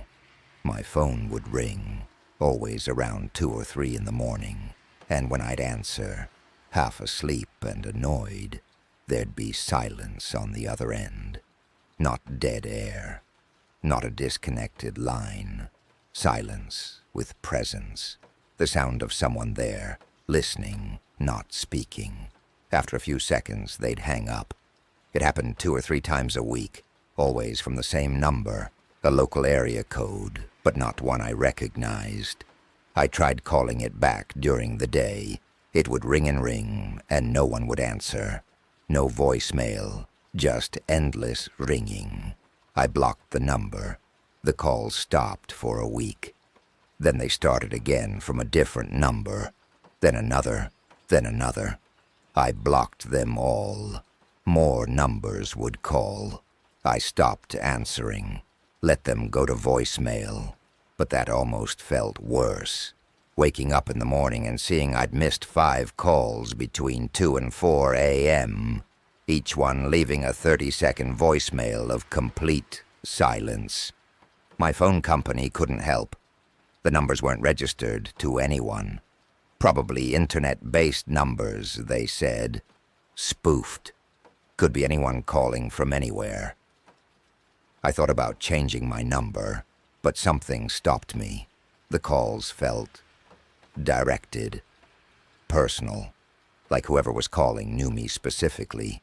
Changing my number felt like it wouldn't matter, like they'd find the new one. Then one night, this was about 3 months ago, I answered the call and someone spoke. A woman's voice, quiet, almost a whisper. "Do you remember me?" Before I could answer, before I could ask who this was, the line went dead. I sat up in bed with my heart pounding, staring at my phone. The number was one I'd never seen before. I called it back immediately. It rang once and someone picked up. "Hello?" I said. Silence. "Who is this?" I demanded. The silence continued for several seconds. Then the woman's voice again, still a whisper. "You said you'd remember." "I don't know who you are," I said. "Who are you?" "We promised." The line went dead again. I didn't sleep the rest of that night. I sat in my living room with all the lights on, trying to figure out what was happening. Someone was calling me, asking if I remembered them, saying we'd made a promise, but I had no idea who it could be. The voice was unfamiliar. I couldn't place it with anyone I knew or had known. The calls continued. Now whenever I answered, the woman would speak. Always the same kinds of things. "You said you wouldn't forget." "We were supposed to meet. Why did you leave me there?" I started recording the calls. I'd play them back, listening to the voice over and over, trying to recognize it. But it was just a quiet, sad voice with no distinguishing features. Could have been anyone. I asked friends if they were pranking me. I asked if anyone I knew had given out my number to someone who might do something like this. Everyone said no. Everyone seemed genuinely confused. I considered going to the police, but what would I tell them? Someone was calling me and saying cryptic things. That wasn't a crime. I wasn't being threatened, just confused. Then the calls started getting more specific. I waited at the bridge. "You were supposed to come at midnight." "I wore the blue dress, like you said." "I waited until morning, but you never came." These details felt like they should mean something, like they were references to specific events or plans. But I had no memory of any of this. I'd never told anyone to meet me at a bridge. I'd never asked anyone to wear a blue dress.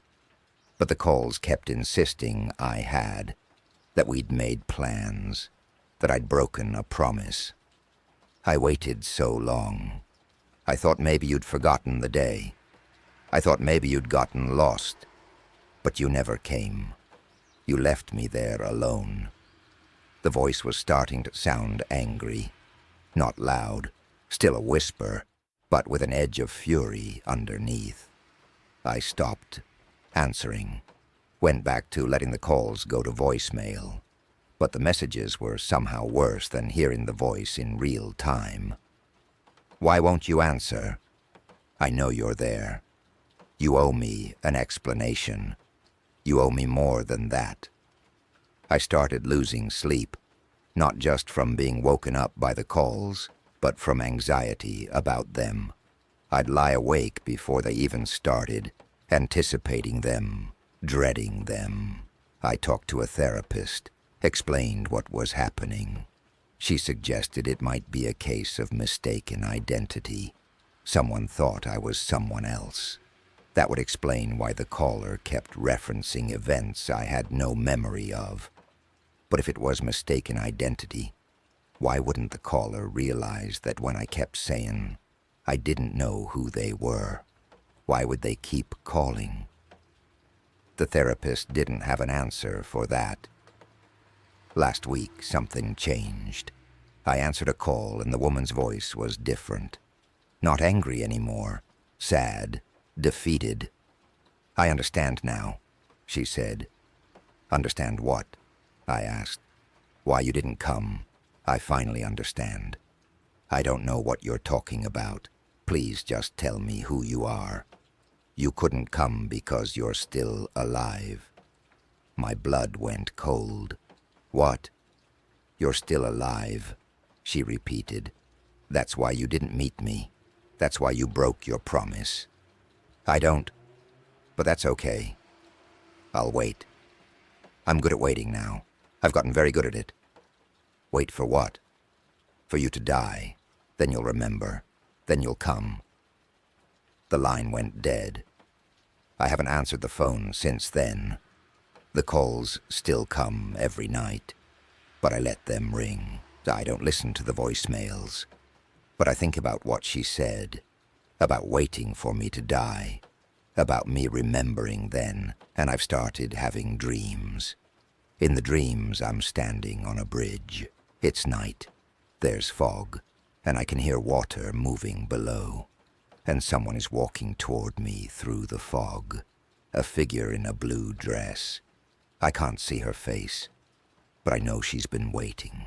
I know she's been waiting for a very long time.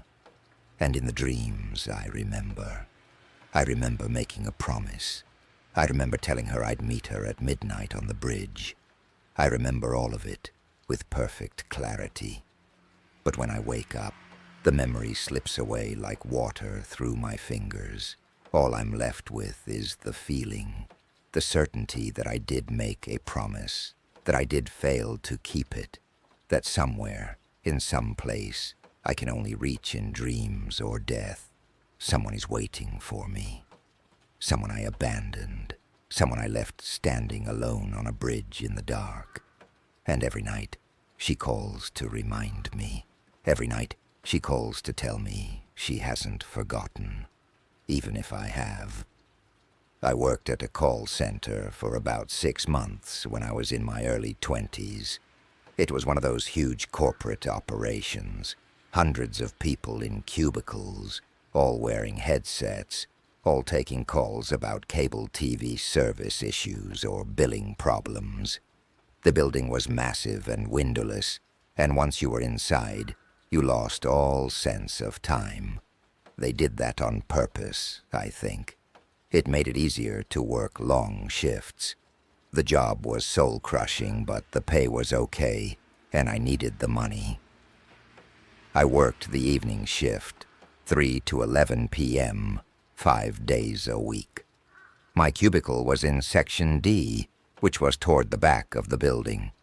The sections were all identical, rows and rows of cubicles, all with the same setup. Computer, phone, headset, a little space for your belongings. Nothing personal allowed on the walls or desk. Company policy. The work was monotonous. Take a call. Listen to the problem. Read from the script on your screen. Try to solve the issue or escalate it to a supervisor. End the call. Immediate next call. Over and over. 8 hours a day. After a few weeks, I started noticing something odd. In the cubicle diagonal from mine, across the aisle, there was a woman who seemed to be there every time I was. Same shift, same hours. She looked to be in her 40s, dark hair pulled back in a ponytail, always wearing a gray cardigan. I never saw her arrive or leave. She was always already there when I got to my desk, and she was always still there when I logged off and packed up to go home. This shouldn't have been unusual. Lots of people worked the same shifts, but something about her bothered me. She never took breaks. In 6 months, I never once saw her get up from her desk. Not for lunch, not for the bathroom, not for the mandatory 15-minute breaks every 2 hours. She just sat there with her headset on, taking calls continuously. I mentioned it once to a coworker, a guy named Josh who'd been there longer than me. The woman in the gray cardigan, in Section D. He looked at me blankly. I don't know who you mean. She's there every day. Same cubicle, right across from mine. I work in Section D too, he said. I don't know anyone who matches that description. But she was there. I saw her every single shift. I started paying more attention, watching her. I know that sounds creepy, but I couldn't help it. There was something deeply wrong about her presence, and I needed to understand what it was. She never looked at me, never made eye contact, even though our cubicles faced each other. She just stared at her computer screen and talked quietly into her headset, taking call after call after call. I couldn't hear what she was saying. The call center was loud. Hundreds of voices talking at once created a constant drone of white noise. But I could see her lips moving, see her fingers typing occasionally on her keyboard. One night, during my break, I walked past her cubicle on the way to the break room. I slowed down as I passed, trying to see her computer screen. It was black. The monitor was off, but she was still talking, still typing occasionally, still acting like she was taking calls. My skin prickled. I stopped walking, stood there in the aisle looking at her. She didn't acknowledge me, just kept talking into her headset, words I couldn't hear, to someone who wasn't there. "Hey," I said. She didn't react. "Excuse me," I said louder. Nothing, like I didn't exist. I reached out to tap her shoulder. I don't know what I was thinking. That was stupid. But before I could touch her, a supervisor appeared. "Can I help you with something?" The supervisor's tone was sharp, accusatory. This woman's computer is off, but she's..." The supervisor looked at the cubicle, looked at the woman idle talking to her dead monitor, then looked back at me. "Get back to work," he said, "but her screen, now." I went back to my cubicle. My hands were shaking. The supervisor stood in the aisle for a few minutes, watching me, making sure I wasn't going to cause more problems. When he finally left, I looked across at the woman's cubicle again. Her monitor was on now, displaying what looked like a normal call center interface, but I knew what I'd seen. It had been off, completely black. I tried to let it go, tried to focus on my own work, but I couldn't stop watching her, and I started noticing more things. She never looked tired. In a job where everyone looked exhausted all the time, where people chugged coffee and energy drinks to make it through their shifts, she looked exactly the same every single day. Same posture, same expression, same gray cardigan. Her lips moved in the same patterns, like she was saying the same words over and over, the same script, the same calls, repeated endlessly, and no one else seemed to see her. I asked other co-workers about the woman in that cubicle. Everyone said the cubicle was empty.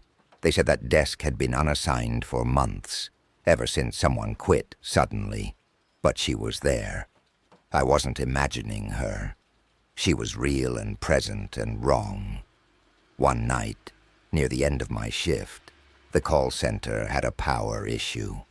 The lights flickered and went out for about 10 seconds before the backup generators kicked in. In that darkness, I heard something, a voice, close, right behind me. Help me. A woman's voice, desperate, pleading. The lights came back on. I spun around in my chair. No one was there. The cubicle behind mine was empty. But across the aisle, the woman in the gray cardigan was looking at me. For the first time in 6 months, she was looking directly at me. Her expression was anguished. Her mouth moved, forming words. Help me. But no sound came out. Or if it did, it was drowned in the noise of the call center returning to normal operations. People picking up their interrupted calls, computers rebooting, the general chaos of the power restoration. I stared at her. She stared at me. Her lips kept moving. Help me, help me, help me. Then she turned back to her computer and put her headset back on and returned to her calls like nothing had happened. I left early that night, told a supervisor I was sick, went home and tried to sleep but couldn't. The next shift I came in determined to do something. I didn't know what. Talk to HR maybe. File some kind of report. Something was very wrong and I needed to tell someone.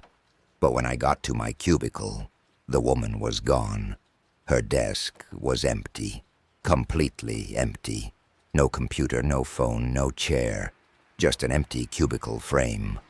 I asked the supervisor, "What happened to the woman who worked here?"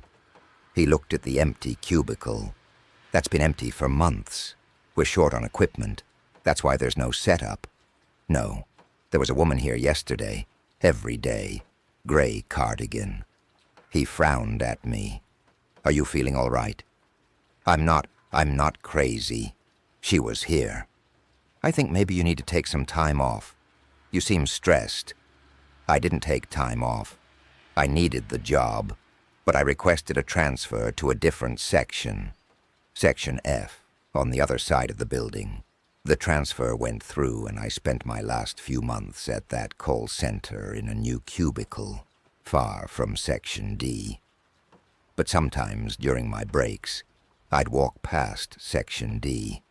I'd look at that empty cubicle frame, and occasionally, not every time, but sometimes, I'd see her, sitting there with her gray cardigan and her headset, taking calls on a computer that wasn't there, trapped in some loop, some endless shift she couldn't leave. No one else ever saw her, just me. I quit that job eventually, got something better. But I think about her sometimes. About that woman, if she was a woman, if she'd ever been alive or if she'd always been something else. Stuck in that building, working the same shift forever, taking the same calls, never leaving, never resting. I wonder if she's still there, if someone else working that section sees her sometimes across the aisle, taking calls in an empty cubicle. If someone else hears her voice in the darkness when the power flickers, "Help me." I wonder if anyone tried to help her, if anyone could. I didn't. I just left. And sometimes, late at night when I can't sleep, I feel guilty about that. Like I abandoned her to whatever loop she was trapped in. Like I left her there alone, still working, still calling out. Still hoping someone would hear her. There's something I found in my father's house after he died that I don't know what to do with. He passed away 3 months ago. Heart attack. Quick. He didn't suffer, which was a small mercy. He'd lived alone since my mother died years before, in a small house in Vermont that he'd retired to. I'm an only child, so the responsibility for handling his estate fell to me. I took a week off work and drove up to start sorting through his belongings. The house was neat. My father had always been organized, but there was still a lifetime of accumulated objects to go through. Books, clothes, furniture, documents. I started with the obvious stuff. Donating clothes, packing up anything with sentimental value to bring back home. Organizing paperwork. His bedroom was on the second floor. There was a bed, a dresser, a closet, and a desk, where he'd done bills and correspondence. I went through the desk drawers methodically. Old bills, bank statements, letters, photos. The bottom drawer stuck. I pulled harder and it came free, and when it did, something fell out from where it had been taped to the underside of the drawer. A key. Not a house key or car key. An old key, the kind that looks like it belongs to an antique lock, ornate and tarnished. There was a small bite of paper taped to it. In my father's handwriting, "Don't open it." That was all. No explanation. Just those 3 words. I sat there holding the key, confused. Don't open what? There wasn't anything else in the drawer. No corresponding lock. No box or chest or door that this key obviously belonged to. I searched the rest of the desk. Nothing. I searched the bedroom, the closet, under the bed. Nothing. I carried the key downstairs and started looking through the rest of the house. The living room, the kitchen, the basement. In the basement, I found it. There was a door. I'd been in the basement before, many times over the years when visiting my father. It was a typical basement. Concrete floor, exposed beams, storage shelves, washer and dryer, furnace. Completely normal. But I'd never noticed the door before. It was in the back corner, past the furnace. A wooden door, old and water-stained. It looked like it had been there as long as the house, which would make it over 100 years old. The door had an antique lock, the kind of lock that the key in my hand would fit. I stood there looking at it for a long time. "Don't open it," my father had written. Why? What was behind the door? Why had he hidden the key and left that warning? My rational mind supplied reasonable answers. Maybe it was a crawl space with structural issues. Maybe there was mold or asbestos. Maybe it was dangerous and he'd meant to have it dealt with but never got around to it. But something about the door felt wrong. The air near it was colder. The basement was already cool, but this was different. This was the kind of cold that comes from deep underground places that never see sun. I didn't open it that day. I went back upstairs and continued sorting through my father's belongings. But I kept thinking about the door, about the warning. That night, I couldn't sleep. I lay in my father's guest bedroom and thought about the basement, about what might be behind that door. Around 2 a.m., I got up and went downstairs. I don't know why. I should have left it alone. My father had told me not to open it. That should have been enough. But I took a flashlight and the key, and I went down to the basement. The door was still there, exactly as it had been, still radiating that cold. I put the key in the lock. It fit perfectly. The lock was old, but it turned smoothly, like it had been used recently. The door opened.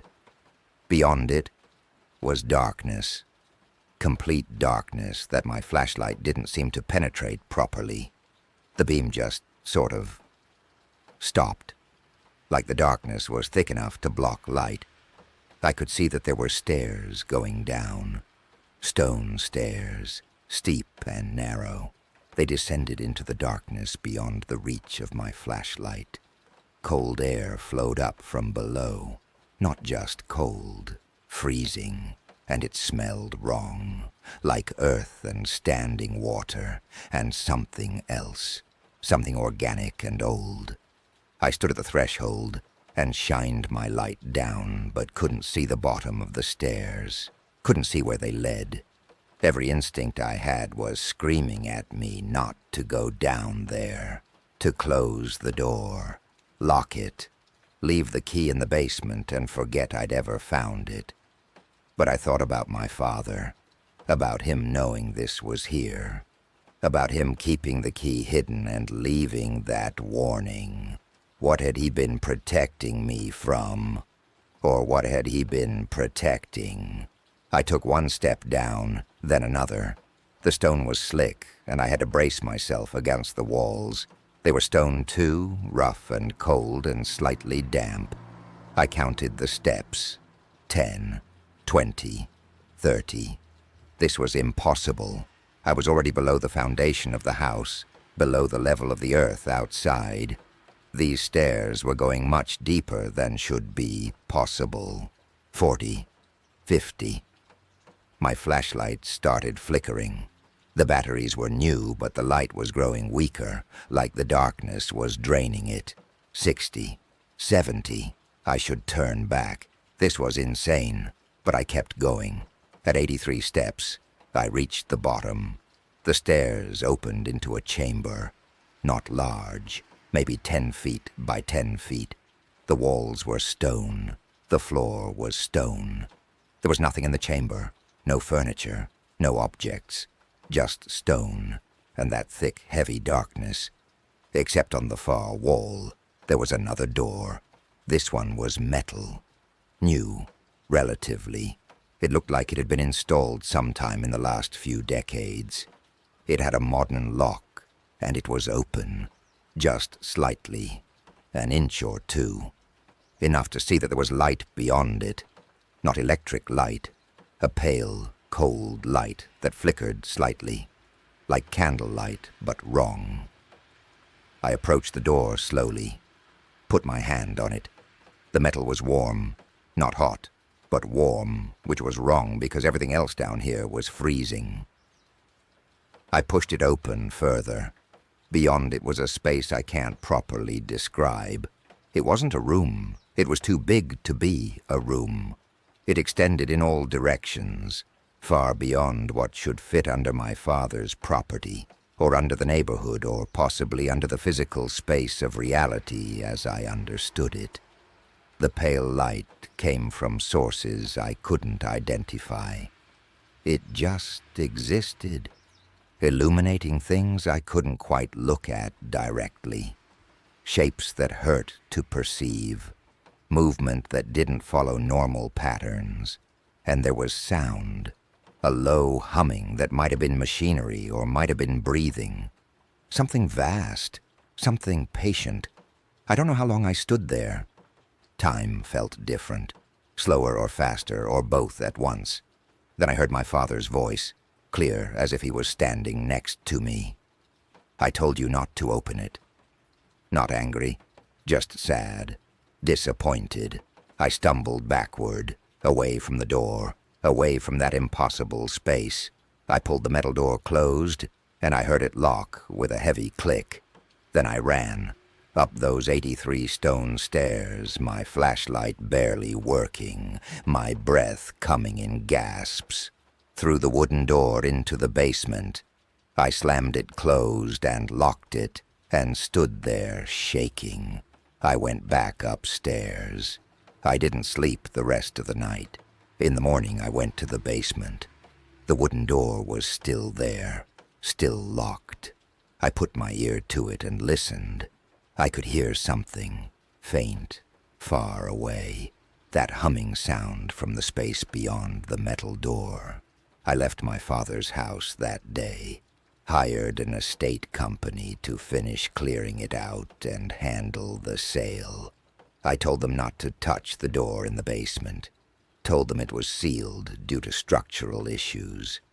The house sold quickly. I don't know if the new owners have found the door. I don't know if they'll find the key I left hidden in the desk drawer.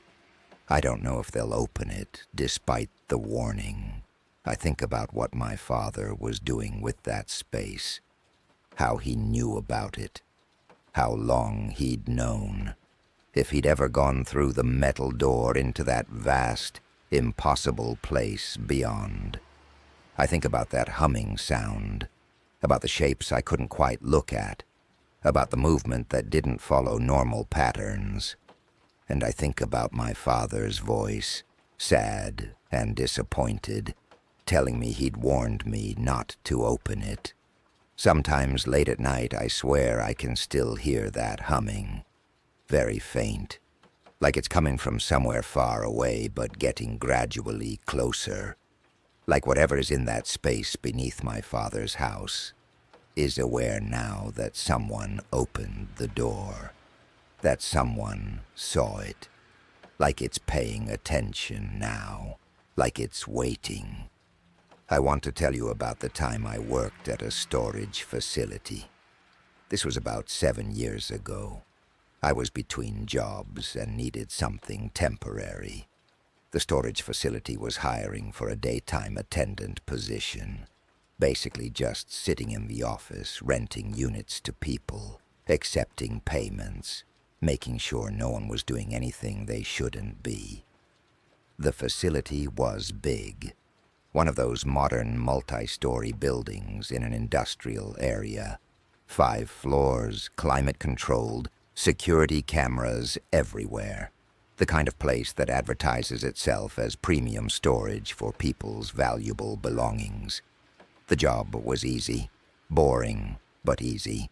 Most days I'd rent out maybe 2 or 3 units, answer some phone calls, do some paperwork. The rest of the time I'd read or browse the internet. The storage units were accessed via hallways that ran the length of each floor. Long corridors with units on both sides. Everything painted the same industrial beige, fluorescent lights overhead. Every hallway looked identical. It was easy to get disoriented. Each floor had emergency exits at both ends, and there were security cameras covering all the hallways and the stairwells. The only places not covered by cameras were inside the individual units. Privacy for the customers. About 3 weeks into the job, I started noticing something odd about Unit 3, F47. It was on the 3rd floor, about halfway down the hallway. A standard 10 by 10 unit. Nothing special about it. But people kept asking about it. They'd come to the office and say they were interested in renting a unit on the 3rd floor. I'd show them the availability list and they'd point to 3F47 and ask if that one was available. It wasn't. It had been rented for several years, according to our records. Current on payments, never late. But here's what was strange. When I'd checked the access logs, no one had entered that unit in over 2 years. The facility used electronic locks. Every time someone accessed their unit, it was logged in the system. Time, date, unit number. And 3F47 showed no access since 26 months ago. Which meant whoever was renting it had been paying faithfully for over 2 years, but never actually visiting their unit.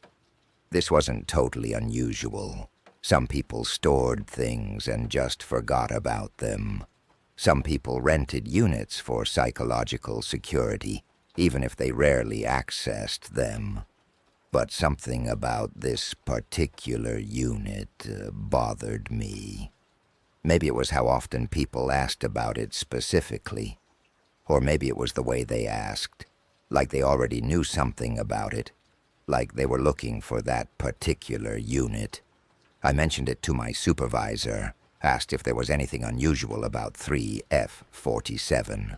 She looked it up in the system, frowned. That's strange. What?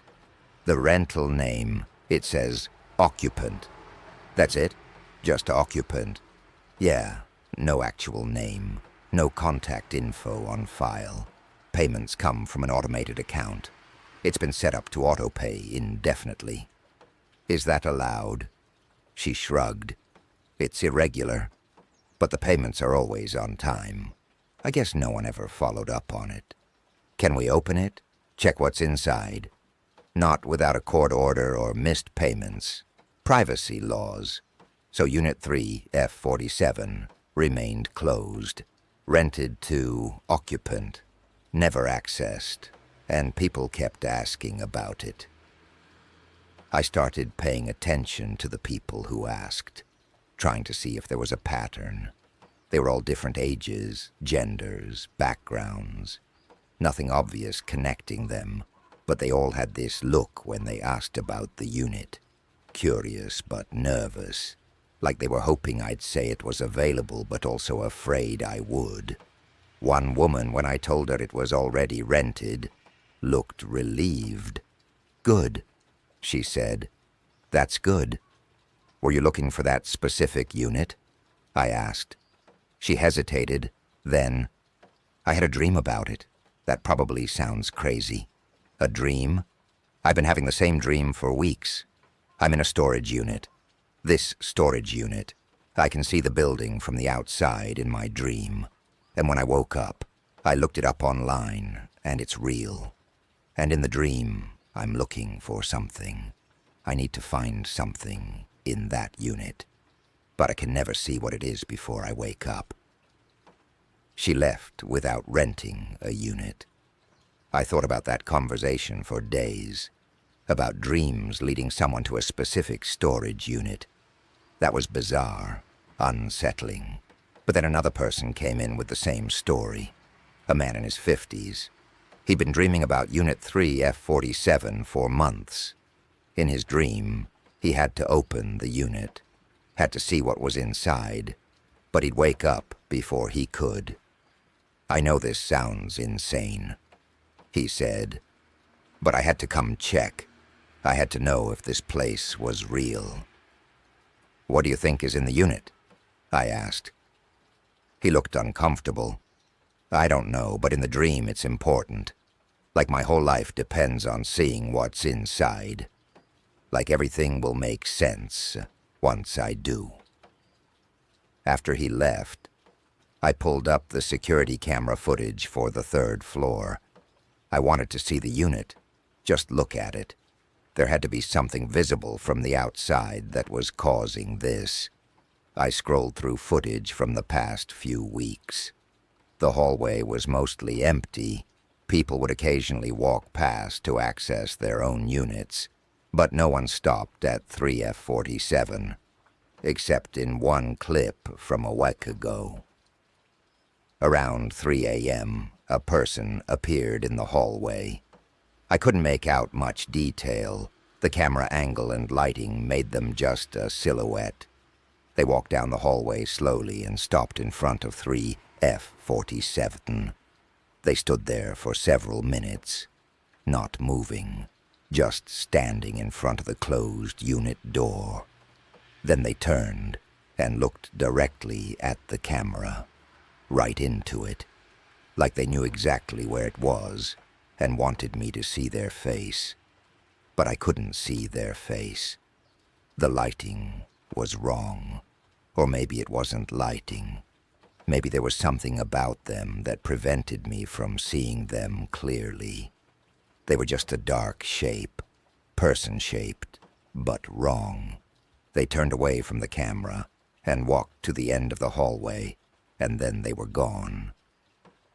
Just gone. They didn't use the exit.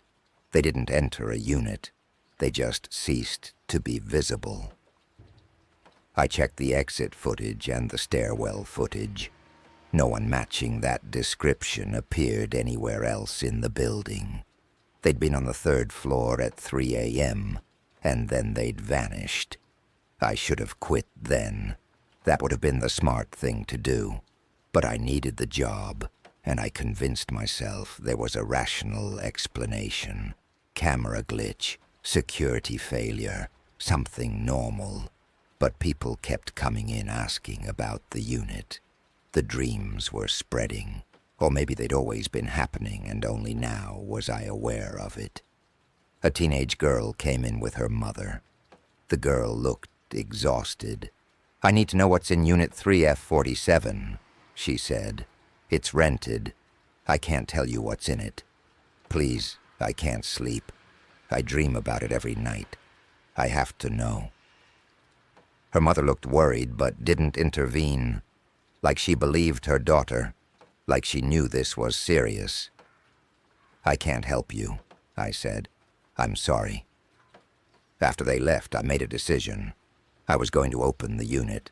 I didn't care about privacy laws or protocols. Something was wrong, and I needed to understand what. I waited until evening when my shift ended. The facility closed to customers at 6 p.m., but staff could stay later for paperwork or maintenance. I told my supervisor I needed to do some filing, and she left me alone. At 7 p.m., I took the master key and went to the 3rd floor. The hallway was empty and quiet. Fluorescent lights buzzed overhead. My footsteps echoed. I walked to Unit 3F47 and stood in front of it. The door looked like every other door. Metal, roll-up style, electronic lock. Nothing unusual. I used the master key to open it. The lock clicked. The door began to roll upward, and I saw what was inside. Nothing. The unit was empty. Completely empty. No boxes, no furniture, no belongings. Just an empty 10 by 10 space with concrete floor and walls. Except the air inside was cold. Much colder than the climate-controlled hallway. And there was sound, very faint, like whispering. Multiple voices whispering all at once. Too quiet to understand the words. I stepped back, started to pull the door back down, but before I could, I saw something. In the back corner of the empty unit, there was a shadow, not cast by anything, not connected to any object, just a shadow, dark and person-shaped, standing in the corner. It didn't move, but I knew it was looking at me. I yanked the door down fast. It rolled closed with a bang that echoed through the hallway. I ran back to the office, grabbed my things, left the building. I called my supervisor the next morning and quit. Made up an excuse about a family emergency. She was annoyed but accepted it. I never went back to that facility. But sometimes I dream about Unit 3F47. In the dreams, I'm standing in that empty space with the cold air and the whispering voices, and the shadow in the corner is closer. Every time I dream it, it's closer. And in the dreams, I know that one night I'll dream and the shadow will be right in front of me, and I'll finally see what it is, and I'll understand why people were dreaming about that unit. Why they felt compelled to find it. Because it was looking for them, calling them, waiting for them to open the door and see what's inside, waiting for them to become part of whatever exists in that impossible, empty space. I don't live in that city anymore. I moved as far away as I could, but the dreams followed me, and I know someday I'll be back at that facility, standing in front of Unit 3F47, opening the door, and this time, I won't run. The last thing I want to tell you about, and then I'll let you rest, is a photograph. I found it at an estate sale about 5 years ago. I was browsing through a box of old photos, the kind people often sell when clearing out a deceased relative's belongings. Most of them were typical family photos from the 50s and 60s, vacations, holidays, kids growing up. But one photo was different. It was black and white, looked like it was from the early 1900s based on the clothing and photo quality. It showed a group of people standing in front of a house, 7 people, 3 adults, 4 children. They were all dressed formally, like they were posing for an important occasion. But their faces were wrong, not damaged, not blurred. The faces were perfectly clear. But they were wrong in a way I can't quite articulate. The proportions were slightly off. The expressions were neutral but somehow conveyed intense distress. And all 7 of them were looking directly at the camera with the exact same expression. The longer I looked at the photo, the more uncomfortable I felt. Like the people in it were looking not just at the camera, but through it. At me. Across more than a century, they were looking at me.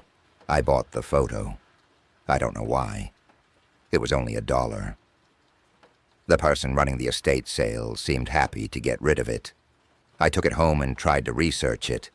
I wanted to know who these people were, when the photo was taken, where. On the back, there was writing in faded ink, "The Crowley family, 1908. I searched for information about the Crowley family from 1908, found nothing specific.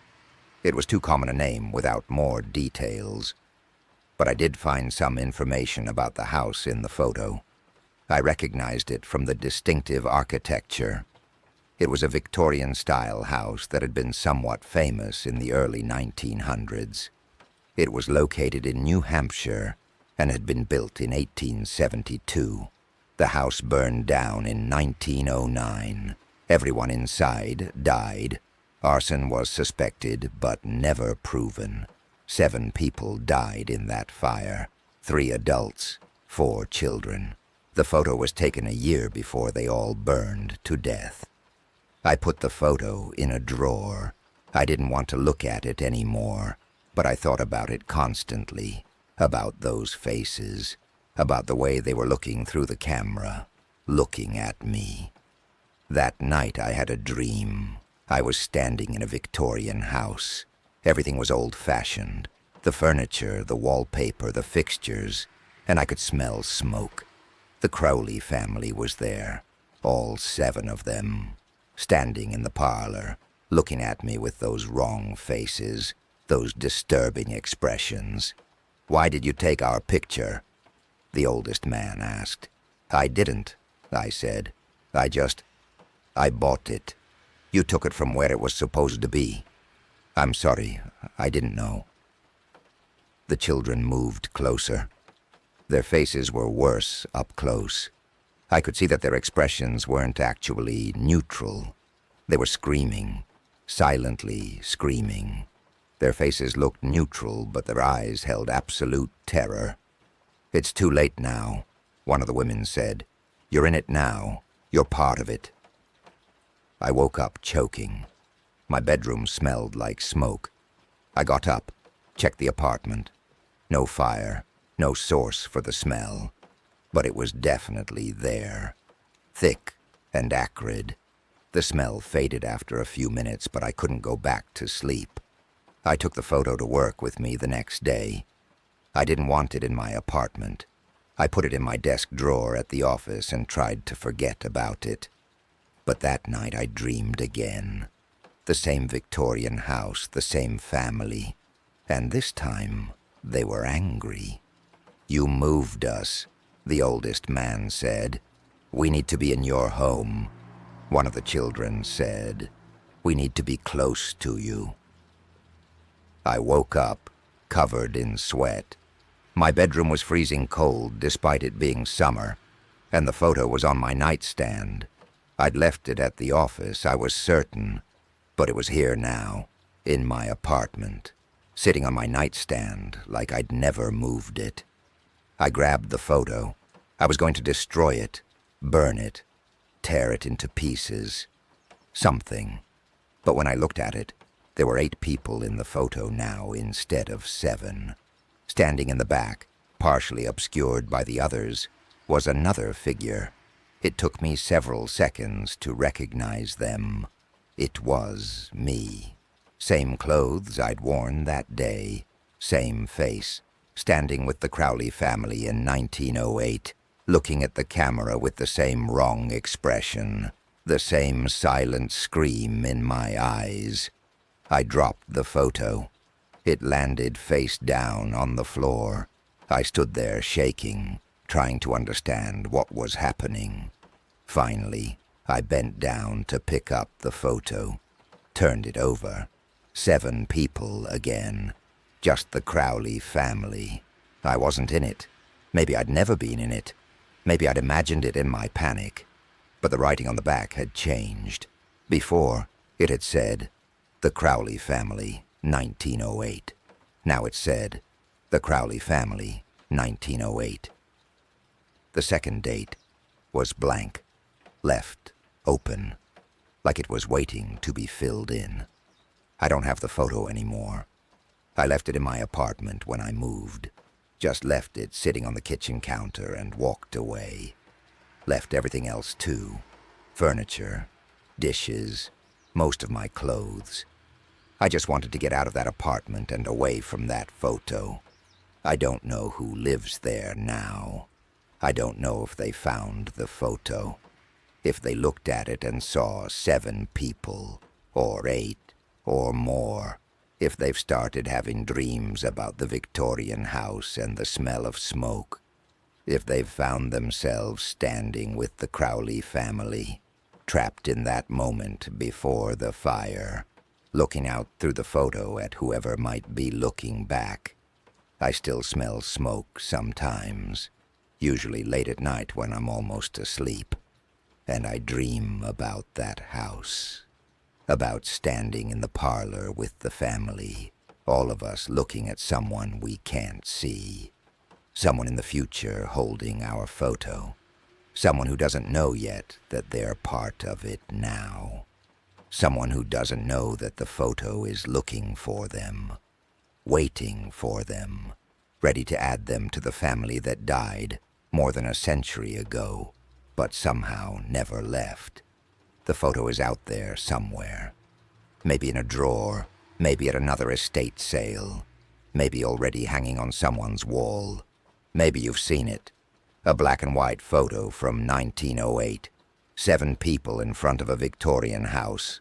Wrong faces, wrong expressions. If you see it, don't buy it. Don't take it home. Don't look too closely at the faces. Don't try to understand why they look that way.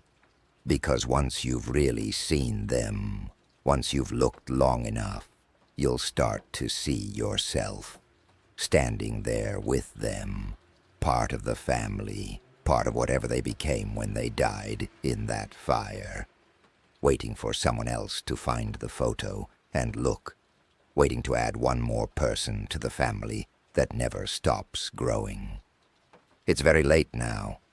You should sleep soon. Let your mind settle. Let these stories fade into the background noise of night. But before you close your eyes, I want you to think about something. All of these things I've told you. The apartment with the extra door, the grandmother's stairs, the museum at night, the sister who disappeared, the phone calls, the woman in the call center, the storage unit, the photograph. They all have something in common. They're about spaces that aren't quite right, about things that exist in the gaps between what should be and what is, about people who saw something they shouldn't have seen and couldn't ever unsee it. You're lying in your bed right now, in your room, in your home. Everything feels normal, safe, real. But how do you know? How do you know your room has the right number of walls? How do you know the stairs you climbed to get here had the correct number of steps? How do you know that when you close your eyes, everything will stay exactly as it is? These stories I've told you are true, all of them. They happened to people just like you, people who thought they were safe, people who thought they understood the architecture of their world until they didn't. So, sleep now. Let yourself drift, but know that the spaces around you are thinner than you think. The boundaries between what is and what shouldn't be are more permeable than you've been taught to believe. And sometimes, in the dark, in the quiet, in that moment between waking and sleeping, something might slip through, something that's been waiting in those impossible spaces. In 4th doors and 14th steps, and storage units that shouldn't be empty, and photographs that change when you're not looking. Something that knows you now, because you listened, you invited it in, just by hearing these words. Sweet dreams.